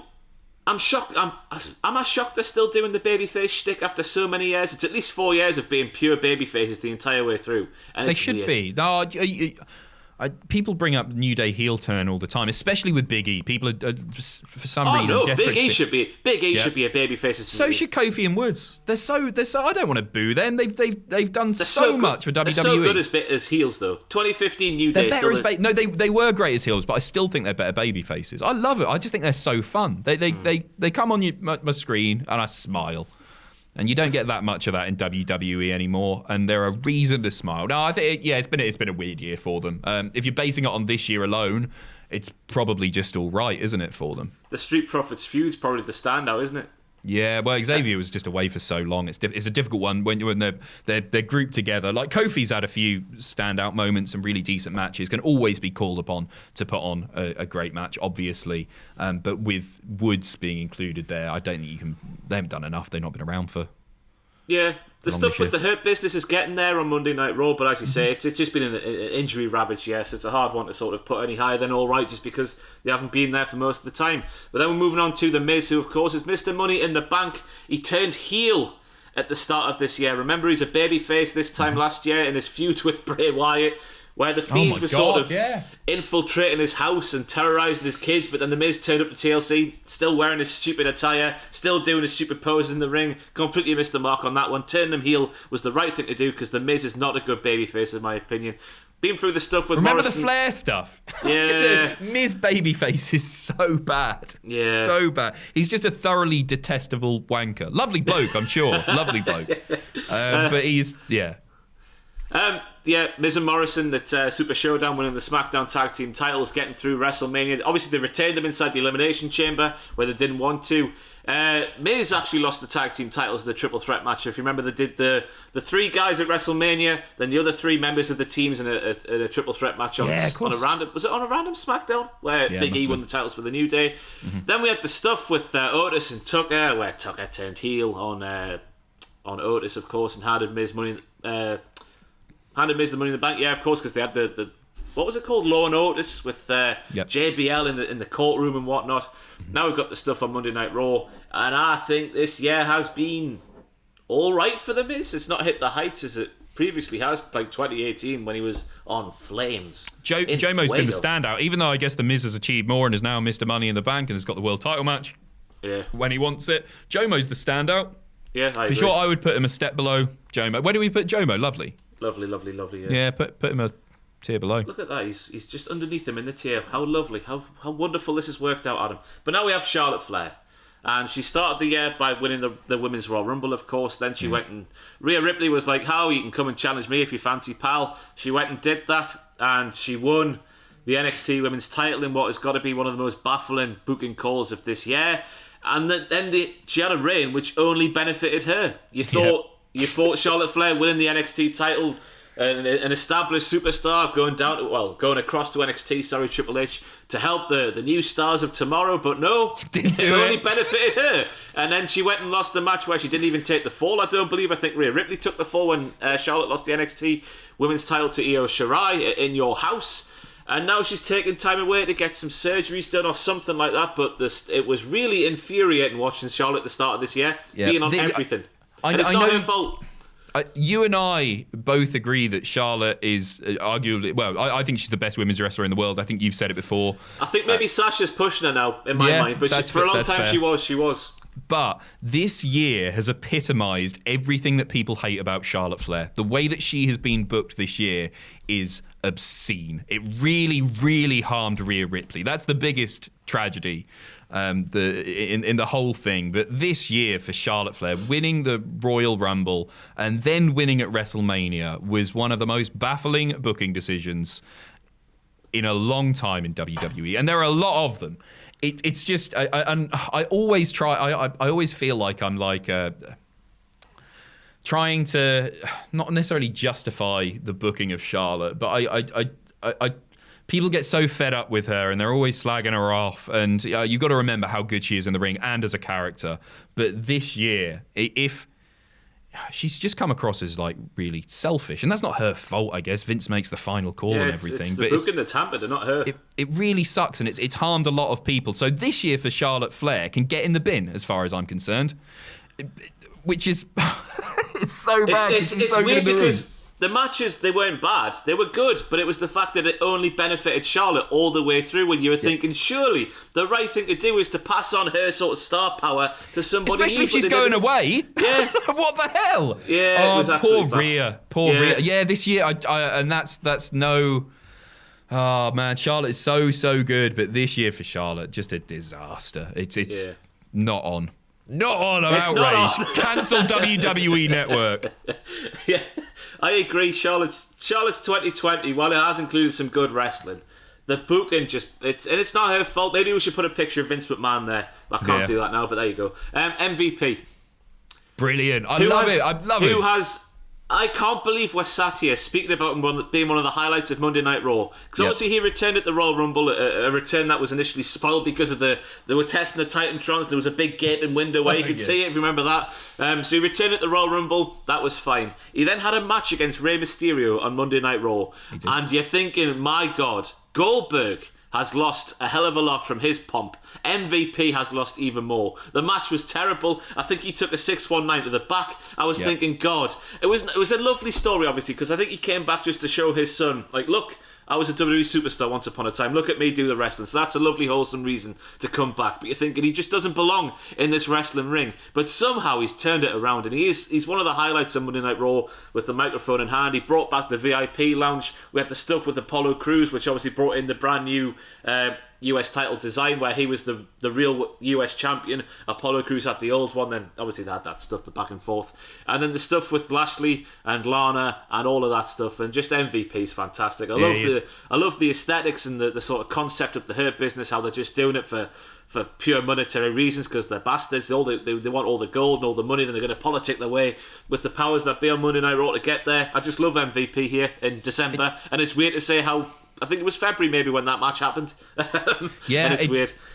It's like with MVP, it's amazing how even in that feud with Apollo, he managed to shine. Even though it wasn't a good feud, MVP came out of it somehow still looking great, and he's been brilliant. I don't want to see him wrestle all the time because like obviously he's slowed down, but the Rumble thing was nice, and we all thought that was it. And then the Rey Mysterio match happened, and it was gash. But it was just ring rust, wasn't it? He's back on form for sure. And he plays his role perfectly. He's so good. He's so good on the mic. One of the best talkers ever in WWE. He's that good, and he elevates everybody who is associated with him just by being very, very good at his job. He's lovely, lovely, lovely, and for me, he's the top end of lovely, lovely, lovely as well. I was going to maybe suggest him being in the best, but maybe that is a bit too far just because of the wrestling, wrestling portion. Omos. Who? You cut out there. Riddick Moss was that? Omos. Amos. Amos and Andy. What? Jordan O'Megbahin. Oh, right. Sorry, yeah. His name, when written down, I never really understand what they say on Monday Night Raw. It's either Amos, Dolby Atmos, I don't know. But there he is. He's had a weird 2020. He was a ninja. He was a big ninja. What a waste. Why would you've got this giant, this literal giant, and you think, right, let's cover him up and put him in the comedy segment. That's a good way to debut him. It literally couldn't be anybody else alive today under that mask, but it's Big Jordan, and there he was as part of he was called the Big Ninja. I think that was his official name. Yep, part of the gaggle of ninjas. Then, of course, he became Shane McMahon's bodyguard, doorman thing for Raw Underground, where he would stand there and go, yeah, you're cool, Shane McMahon. Fist bump me, bro. Third time's a charm. They've done it with AJ. It's great, isn't it? Really fun partnership. I love the relationship on the most. That was the November 30th Raw game. We had the little interaction where AJ Styles was going to get his head kicked in by Drew McIntyre, but Amos, how we pronounce it, he pulls the top rope down, flips AJ Styles over the top, carries AJ Styles like a small baby on his shoulder. That's not how you carry a baby. Like a sack of spuds. I hope you're never a dad. That's how I carry my down baby. Northumberland Street. Moose had to do that. But yeah, he was carrying AJ Styles away. AJ Styles was like, if he wasn't here, I would hurt you, while he's on Omos's shoulder. Love the relationship between them, where AJ Styles didn't know that he could speak English for the first really month of the partnership. That's just this funny stuff. He's doing his straight man role in this entire thing well. I mean, it's not having to do much. He's coming out there and standing there. But in the sort of backstage interactions, we're getting there where he was laughing with Matt Riddle's tortoise that was named Skippy. The bunny was named Skippy because it reminds him of AJ Styles, because Riddle thinks that AJ Styles is fluffy and can jump high and is cute, just like his bunny. Yeah. We'll get on to Riddle in a bit. But Omos. As far as obviously he's never going to be the best wrestler in the world, but as far as him playing his role, taking all of 2020 into account, the ninja stuff was a waste of him. The Raw Underground stuff was obviously rubbish, but the stuff with AJ is so good that I would put him in lovely, lovely, lovely. Because would you not? That's the first half of the year's weighing him down too much there for that, surely. Yeah, no, you're right, but that's such a shame because it's such a good partnership. It's such a good... And AJ's playing it to perfection as well.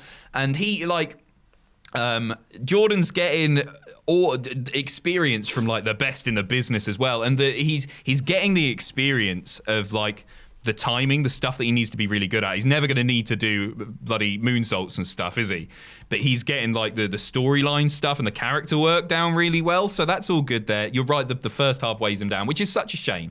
And again, it's not his fault. Stick him in. All right. Bottom of all right. Such a bottom, top of all right. Come on, he's really good. Well, going to put him above the likes of Andrade and Akira and Nikki and Drew Gulak and the Viper. Yeah, maybe we do. As far as playing his role, yeah. Hang on, we've got The Miz in the same tier as the people I've just mentioned there. We've got New Day in the same tier as Akira Tozawa. Oh dear. Maybe New Day up? I'll take Akira down. Yeah, okay. To bearable. I think that's just my bias for Akira Tozawa outweighing there. Yeah, because we were saying there'd be an outage. Miz needs to go up, I think. Miz can't be on the same level as Jeff Hardy, New Day, who've been out injured obviously for a long time. Viking Raiders, Drew Gulak. Nah, but it's below Morrison. But still, all right. Yeah. In the same tier, but below Morrison. Randall Keith, straight in the best. The best work since at least 2009, potentially the best work of his entire career. Mm-hmm. Yes, you could say the WrestleMania match went on too long and maybe weighed it down a bit. Yes, and you could say... itself. Do you reckon? Because I thought the build-ups to the matches were absolutely fantastic. What Randy Orton was doing was absolutely fantastic. But the matches themselves, the WrestleMania one went too long. The greatest match ever still confuses me why you would say that before the things actually happened. But then when you come away from it and you realise that was just a tribute to professional wrestling and what makes professional wrestling great. It had all the sort of tropes that we love, about professional wrestling. I thought it was nice. It was a brilliant match as well. It certainly wasn't the greatest ever, but it was really fun to watch.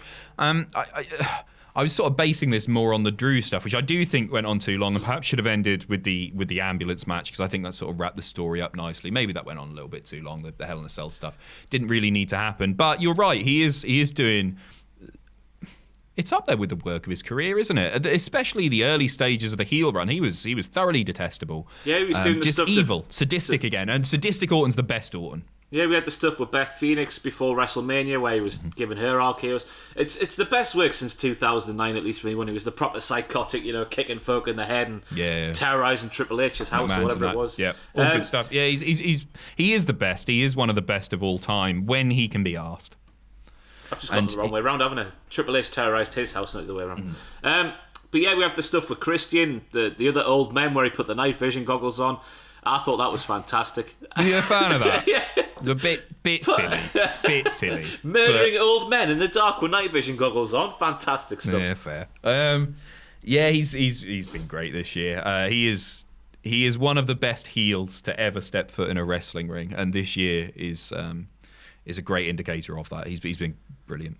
And he won the world title one match too late. It lost its sort of oomph by the time he lost the world title. And obviously they didn't have big plans. I don't know why. Maybe it was just to jack up his numbers. I think it is. Drew McIntyre's numbers, yeah.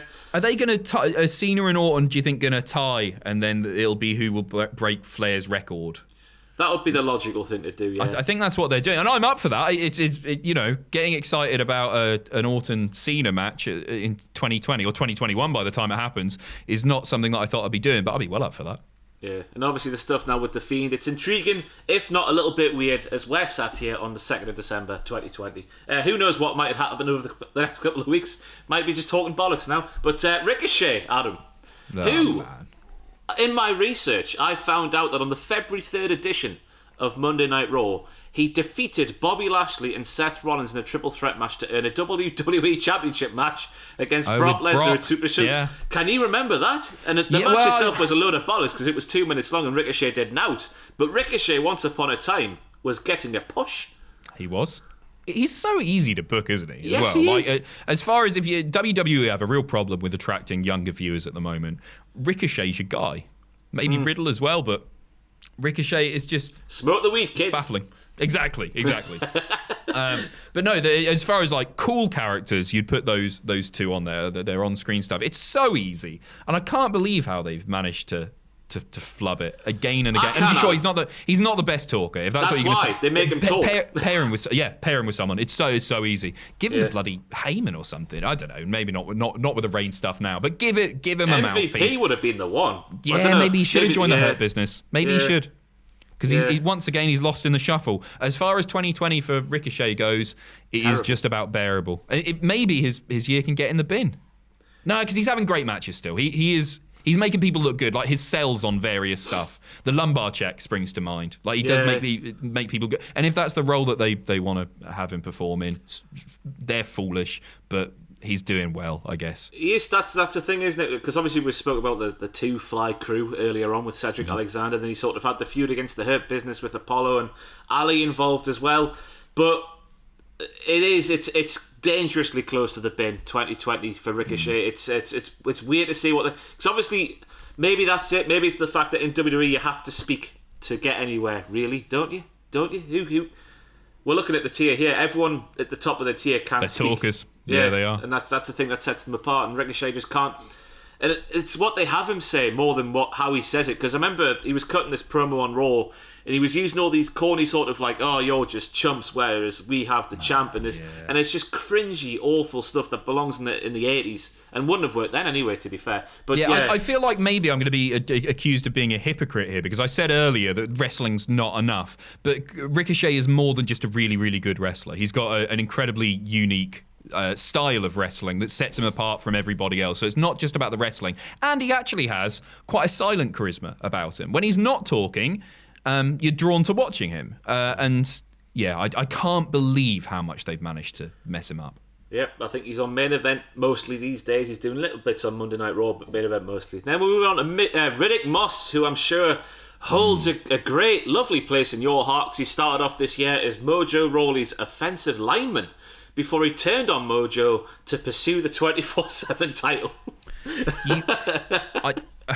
man, because I know he's had good matches and some people like him. I literally can't. Riddick Moss. When? He's NXT did some all right stuff. Did he? I don't know. I've seen people say he can go, so I haven't watched many Riddick Mosses. Raw Underground, he proved he can be a menacing, tough bastard. To be fair to him, but he's done now. He's done nothing. I can't think of a more generic, boring wrestler, and I don't like that word boring because it's simple. It's just it's not especially descriptive, but he is boring, isn't he? He is dull, and there's literally no character there. There's nothing. He screams. He does tough moves. He's got muscles. Yeah. He's got a silly name. Riddick Moss. Moss. Johnny Moss. Johnny Moss. You shooting here, pal? What's your problem with Johnny? Moss from the IT crowd's more what I'm thinking of. Yeah, Bin? Gotta be. Yeah. What's he done? Why would you turn on Mojo, right? Mojo, exactly. With all the potential he has. Why would you turn on Mojo when you're obviously destined for tag team titles, maybe a US title reign, to go after the 24/7 title? Why really was that a thing? No idea. Yeah. Nia Jax. Now, you don't like Nia Jax, I don't think. I think you made it quite clear in this video already that you don't like her. Well, don't get me wrong, she's unique. She's in the women's division for a reason, and she's placed prominently within the women's division for a reason. She's not very good. And that's the thing. We keep hearing these reports of, and I saw her on Twitter recently going like, someone tweeted her about Little Jimmy, like don't hurt Little Jimmy or something like that. I don't know what it was in reference to. And she was like, too late, I've already flattened him or something like that. I've already heard him. But no doubt the dirt sheets will report it anyway. Like she's gloating about being sort of reckless, and there's obviously evidence. She has been unsafe. She has. There's evidence of it, like Becky Lynch getting smashed in the face. With, I think Kyrie saying maybe there was something to do with her as well, and it's happened more than once, and it shouldn't be. She threw her hard into the ring steps, didn't she? I think she was. Obviously, mistakes happen. Like Seth Rollins kneed John Cena in the face and caved his face in. It happens, but it seems to happen with her more than most, and I don't like the way she gloats about it on Twitter. It rubs me up the wrong way. That does. Yeah, I agree. It's not something to joke about because the whole point of wrestling is you protect your opponent, and she is guilty of hurting people, and it's been her fault in the past, and it's just. What do you like about her? What am I wrong about here, Ross? I liked Nia Jax in 2018 when she was having that feud with Alexa Bliss, where Alexa Bliss was being a bastard, and Nia Jax was being like many of us, and she was like just fighting back and showing this arsehole what she was good for, which was absolutely nout.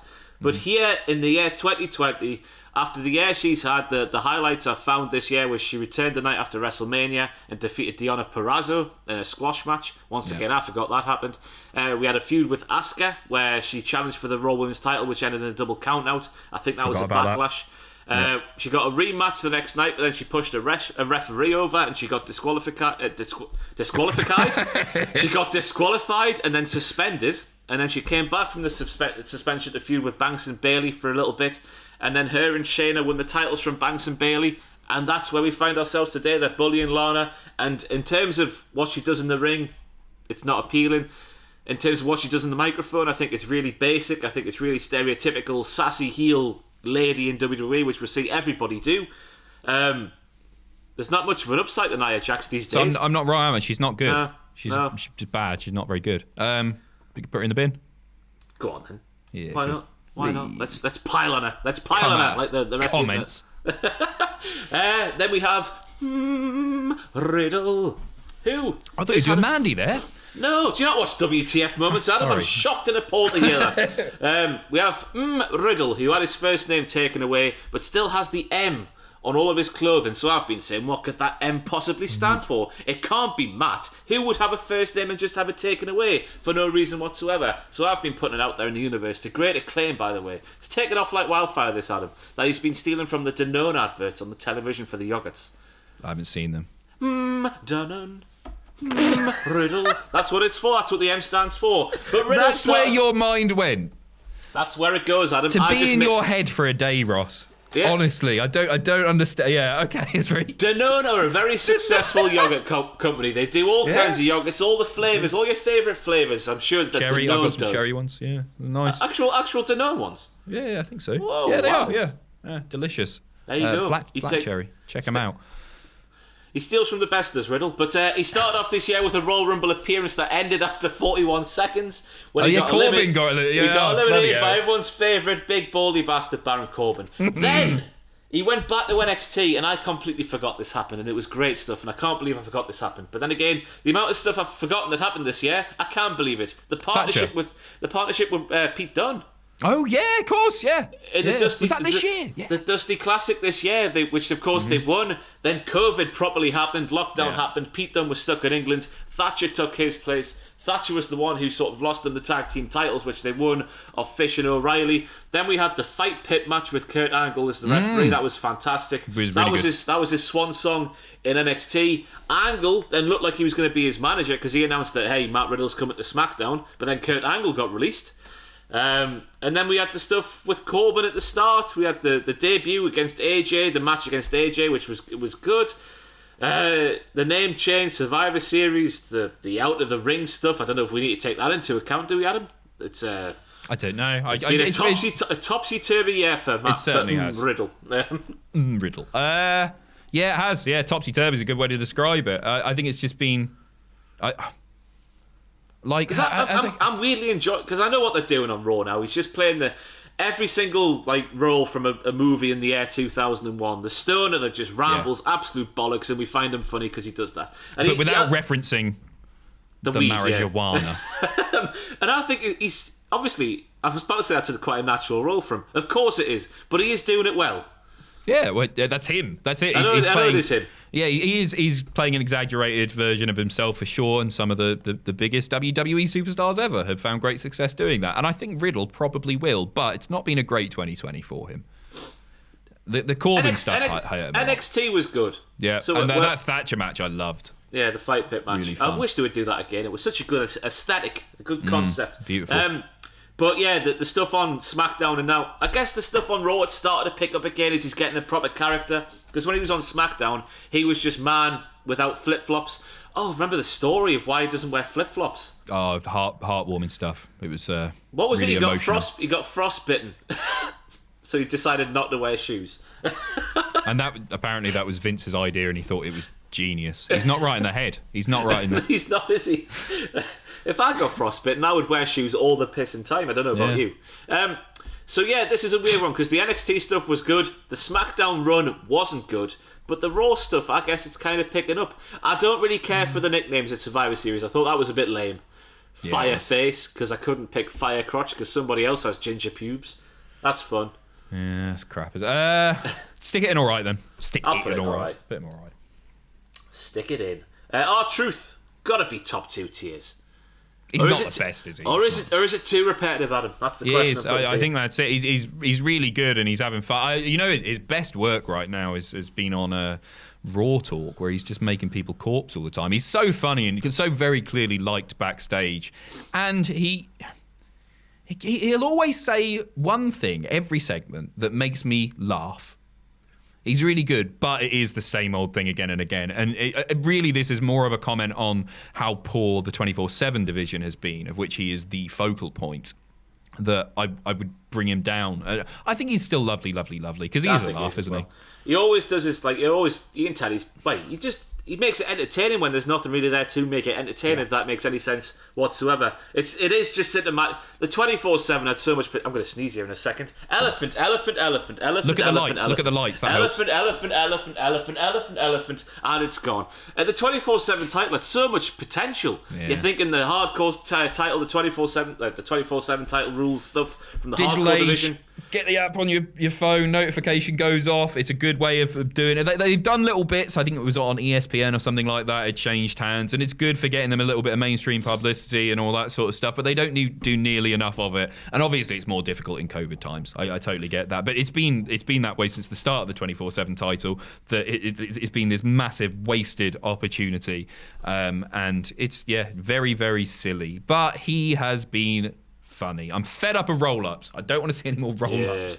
But just rename the title, the roll-up title. Why the hell not? But then we're going on to Dana Brooke, and my abiding memory of Dana Brooke here in the year 2020 was Money in the Bank, where she was booked to be the single biggest idiot in the history of professional wrestling. We had the stuff where she tried to get the briefcase inside the office, and the stuff with Stephanie McMahon, who clearly wasn't in the same room, going, "Hey Dana, that's the wrong one, you silly goose." She filmed it on like a mobile phone. It was like a selfie thing. She was in a different part of the country completely.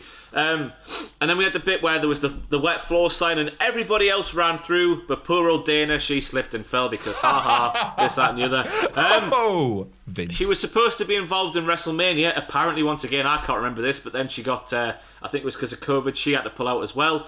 She did some good karaoke. In part of that, there's that karaoke thing where Lacey Evans turned heel. She was good at that. I think she's the honky tonk man. Best of a bad bunch, I would say, maybe. And then she teamed with Manday because they're both blonde and have muscles, and that's enough for a tag team in WWE's eyes. But Dana Brooke, it's bearable.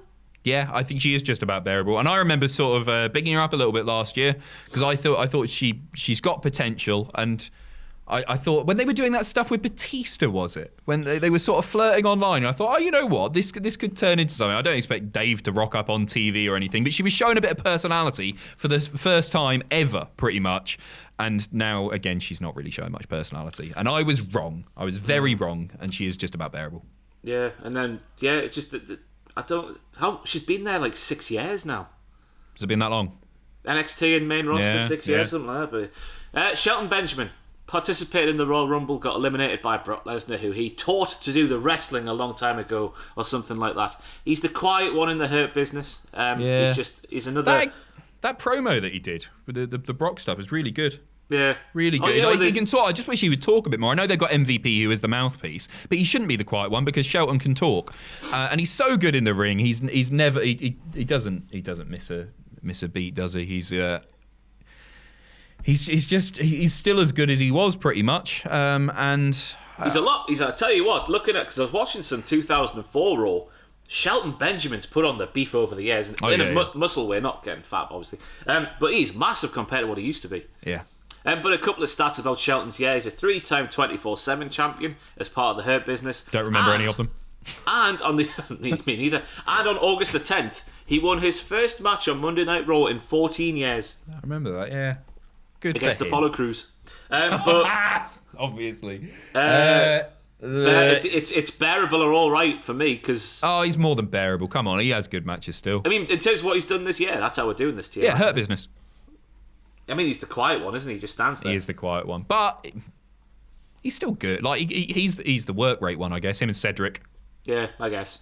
I'll go with that. I like Shelton Benjamin. I've always been a Shelton Benjamin guy. So he's in there all right. Then we're going on to Rebecca Lynch, who defeated Asuka at the Royal Rumble. Then we had the stuff with Shayna Baszler. Then she gifted the title, to Asuka. I don't know where we go here, but she's officially part of the Raw roster. Yeah. It's a weird one because I'll probably get flack for saying this as well, but I don't miss Becky Lynch. I'm enjoying the time off from Becky Lynch in the same way that I'm enjoying the time off from Charlotte Flair, just because they were the focal points of the division for so long. It was really all about those two, and then Sasha and Bayley here and there as well. I think it's really highlighted how shallow the division is as a whole. The fact that it's just now Bayley and Sasha doing the good stuff. And Asuka, sorry. Yeah, Asuka. Who is the Raw Women's Champion now? Asuka. Yeah, I mean, that's it. But who's she feuding with at the minute? It's like she's Lana's pal going against Nia and Shayna. Yeah. No, you're right. But that... I get what you mean, though, because we were moaning about the way Becky Lynch was being booked in 2019 with didn't you know that she's Seth Rollins' girlfriend? Ha ha ha! Every single minute of every single show. But in terms of 2020... enjoyed the feud with Asuka because it was long-term storytelling. Becky Lynch getting her own back on Asuka, who beat her at the previous year's Royal Rumble. I liked the segment where she passed off the Raw Women's title. I didn't like the result at WrestleMania, obviously, because I thought Shayna winning was the right thing to do. But I enjoyed the build-up to the matchup. So I think Becky, it's a hard one because she's obviously been missing since the spring. But what she did up to the spring was good. Yeah, it was good. Yeah, I don't know if it just because it's not as good as her work in previous years, I don't think you can put her in the best, even though she is fantastic. But I'd put her in lovely. Yeah, it's weird when you're talking about the women's roster and the lack of depth, because it was such an easy fix, wasn't it? Just to go back to Rhea and Charlotte, they could have avoided that problem entirely by having Rhea win. It was that, and then you'd have somebody else, a legit competitor in there. But yeah, it's weird, and it I don't know. The women's tag team titles have been used as a prop for so long, and often a prop in singles feud as well over the past year. I think we just need to get rid of the women's tag team titles. I agree. There's not the depth for it, is there? They've got enough of a problem with the singles world title, women's. Mandy Rose, what a fantastic year Mandy Rose has had. We had the stuff with Otis at the start of the year, the unlikely sort of blossoming relationship that was sort of hampered by Sonya Deville, which I guess highlighted how great Sonya was more than it did Mandy, but Mandy played her role in that to perfection. I thought it really got, because up until that, I did not give a hoot about Mandy Rose as a WWE superstar. Just didn't care. Obviously, you understood why she was there. She's got the look. She does some good knees in the ring and this, that, and the other. But that character development, good on her, because I thought it was good stuff. Yeah, her and Otis were a highlight of this year. Yeah. Especially at WrestleMania. What a genuinely a really, really touching moment. And then she'd be great. Did you see that segment where they were poolside and then they got in the pool and started proper necking on? Yeah. Hot. I've got that saved as a GIF on my computer for some reason. I was looking through my documents. Looking through my documents the other day, and it's just a GIF I've made of Mandy and Otis necking on. Steady on. That's gone all over the table, you messy man. So imagine doing that with hand sanitizer. You'd sting him. Yeah. Loser leaves WWE match against Sonya. I think that was at SummerSlam. Obviously, unfortunate circumstances surrounding that. That Sonya's great. Sonya's brilliant. Yeah, but we hate to speak about Mandy. Just Sonya's great, isn't she? And then for some reason they split up Otis and Mandy as an on-screen thing. They sent Mandy to Raw and Otis to SmackDown. Still don't understand that. For Mandy to tag with bloody Dana. To Dana, yeah, and not really reference the fact that they're still in a relationship, which you can still do, by the way, even if you are on separate brands. It doesn't. You don't become strangers to one another completely. But Mandy, the start of the year was great. It's petered out into nothing. She's injured now, I think, because of Nia Jax. That was another one, because she threw her out the ring too hard or something on Raw a couple of weeks ago. All right, because the second half of the year weighs it down. Yeah, you can't. It's not. It's just I'll the go second top half of all right. I'll go top of all right. Yeah, that's good, because the beginning half of the year was really, really fun, wasn't it? It was just nice TV. When we needed it as well. Retribution. Speaking of nice TV. Bin for me. Yeah. Which is a shame, because you're putting Mustafa Ali. Dominic's it going in the bin there. Mia Yim's all right. And I couldn't give a toss about Shane Thorne, but whatever. I like Shane Thorne, mate. Yeah, he's all right. Crazy man. What do you say about Retribution? That hasn't already been said. They're just ineffective and bad. The one good thing I liked is how they sort of made the hacker make sense. Yes.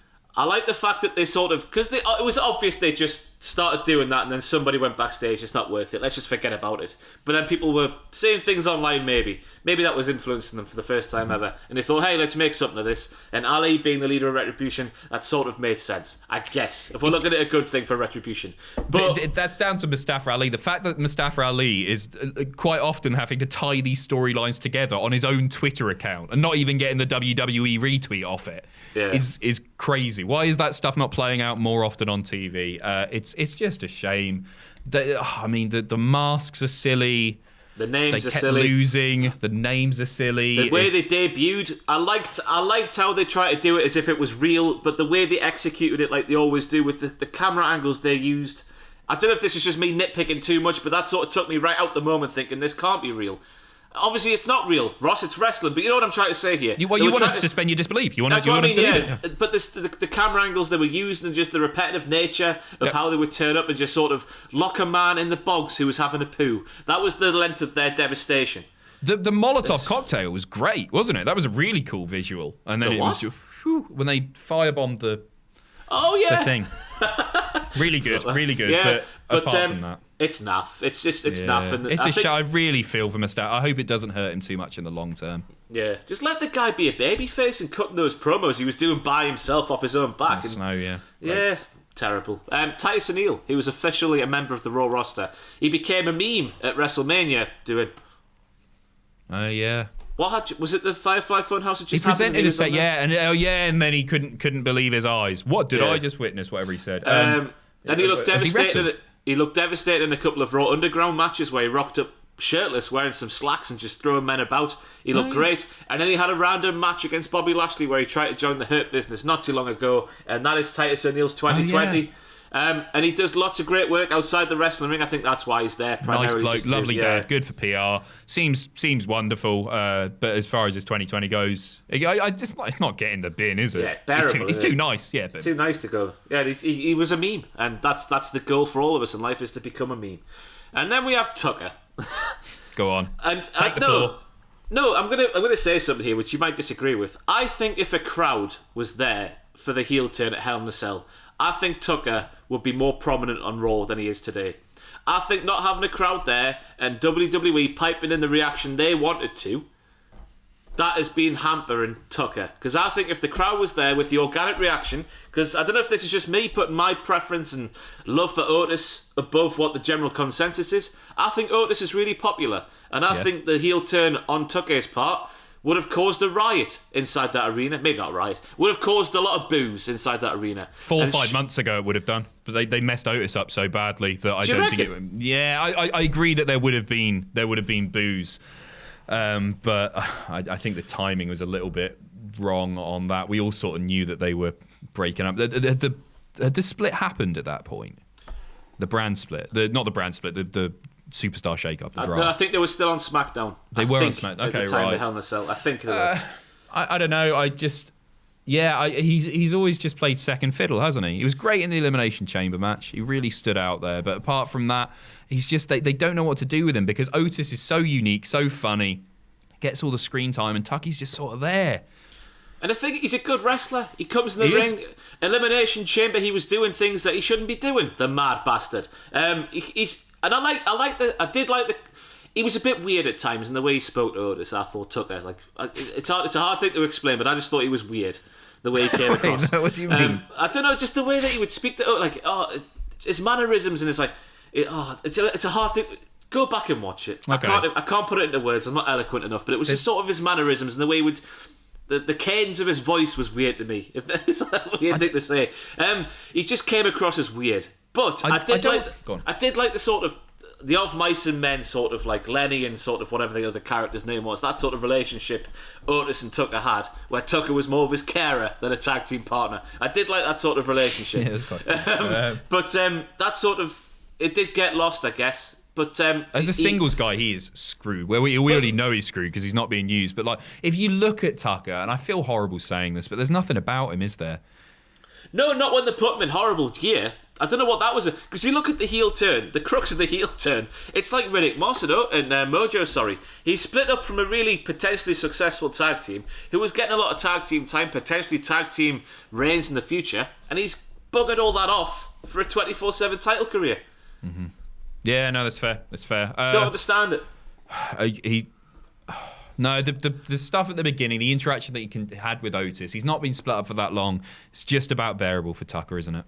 It is. He's not quite the bin, but I feel like next year he might be going in the bin. Yeah, I definitely think. Yeah, why they don't help him out? Who's sitting backstage is not looking at Tuckay in those horrible pants, going, "That looks awful." The same man that put a vest on Keith Lee. Well, there you go. That's it explained. It's just, why don't they help them along? Just help them all along. That's what we say about the... Sorry to take it back, the Attitude Era, but everyone had a storyline. Yep. Everyone was getting sort of helped along, weren't they? But now people are just disregarded, and it's terrible. And finally, we've come to the end, Adam. I've left the commentators off this year, which I didn't do last year, but this is long enough as it is. Mickey James, who is officially a part of the Raw roster. Finish it with Mickey James. Jesus Christ. What a way to go out. Do you want to know what she's done this year? Yeah, remind me. Over a year out, and she returned in August, and she lost a match to Natalya. And then she challenged Asuka for the Raw Women's title, harking back to the first NXT TakeOver Toronto back in 2016, I think that was. And that's just about that. I've heard enough. Stick her in. just about bearable, because I don't want to put her in the bin because I really like Mickie James. Yeah. So there we have it. There we have a tier ranking for Monday Night Raw roster 2020 based on what they've done this year. We'll obviously do NXT, we'll do SmackDown, we'll do AEW, and then we'll just look at how many people have, the best amount of people in the best, I guess. The most amount of people in the best. Yeah, who's got the strongest roster? That's an interesting comparison. I haven't woken up today yet. But in the best, as we like to always do, let's find out who has had the best 2020 on the Monday Night Raw roster here in December. We have Randy Orton. Is he better than AJ Styles in 2020? 2020, yeah. I've done this the wrong way around. Let me do this again, Adam. Has Asuka had a better 2020 than AJ Styles? Yeah. Woof! Has Daddy Drew had a better 2020 than Asuka? Yeah, he's had the best. And has Randy Orton had a better 2020 than Drew McIntyre? That's the way I should have done it, sorry. Oh, no, Drew's, just because it's the first time that we've seen Drew do this stuff, Drew's had the strongest year. You just look at what he's done from the Rumble to WrestleMania. That's not many in the best. That is not many in the best at all, is there? Let's go there. Is there anyone who could go up from Lovely, Lovely, Lovely? Then we'll end the video because it's gone on too long anyway. Could MVP move up? No. Alexa Bliss? No. Keith? Yes, but I don't think he should. No, me neither. Sheamus? No. Angel Garza? No. Shayna? No. Bobby? No. Fiend? Still fun to watch. No. Jomo? No. The Miz? No. R-Truth? No. And Becky. She's not going up, is she? No. So there we have it. I think that's fair. I think that's fair. We'll still get slagged off, but of course we will. You can't. There's no right answer to these tier list things, but apparently there is a wrong answer. Even though it's just an opinion, and like our souls, everybody has one. So get yours out and give us a subscribe. Come on, Adam, let's bend over and shut now. So that's it for this tier ranking Malarkin thing. As I say, I'll be back in the future with Sam Driver doing SmackDown. I'll be doing NXT with Tom Campbell, and I'll be doing AEW with Jack the Jobber, and we'll find out who has the most people in the best tier, and therefore who has the strongest roster. Wow, what a great year 2020 has been. Any closing thoughts, Adam? Yeah, what a crap year 2020's been, Ross. I've been Gary YouTube, joined by another Gary YouTube. Gary YouTube merchandise, cultaholicshop.com. Get them there while they're still hot, which they always will be, because this is fantastic stuff. I'm rambling now. Let's end the video. Wave to the camera, Gary.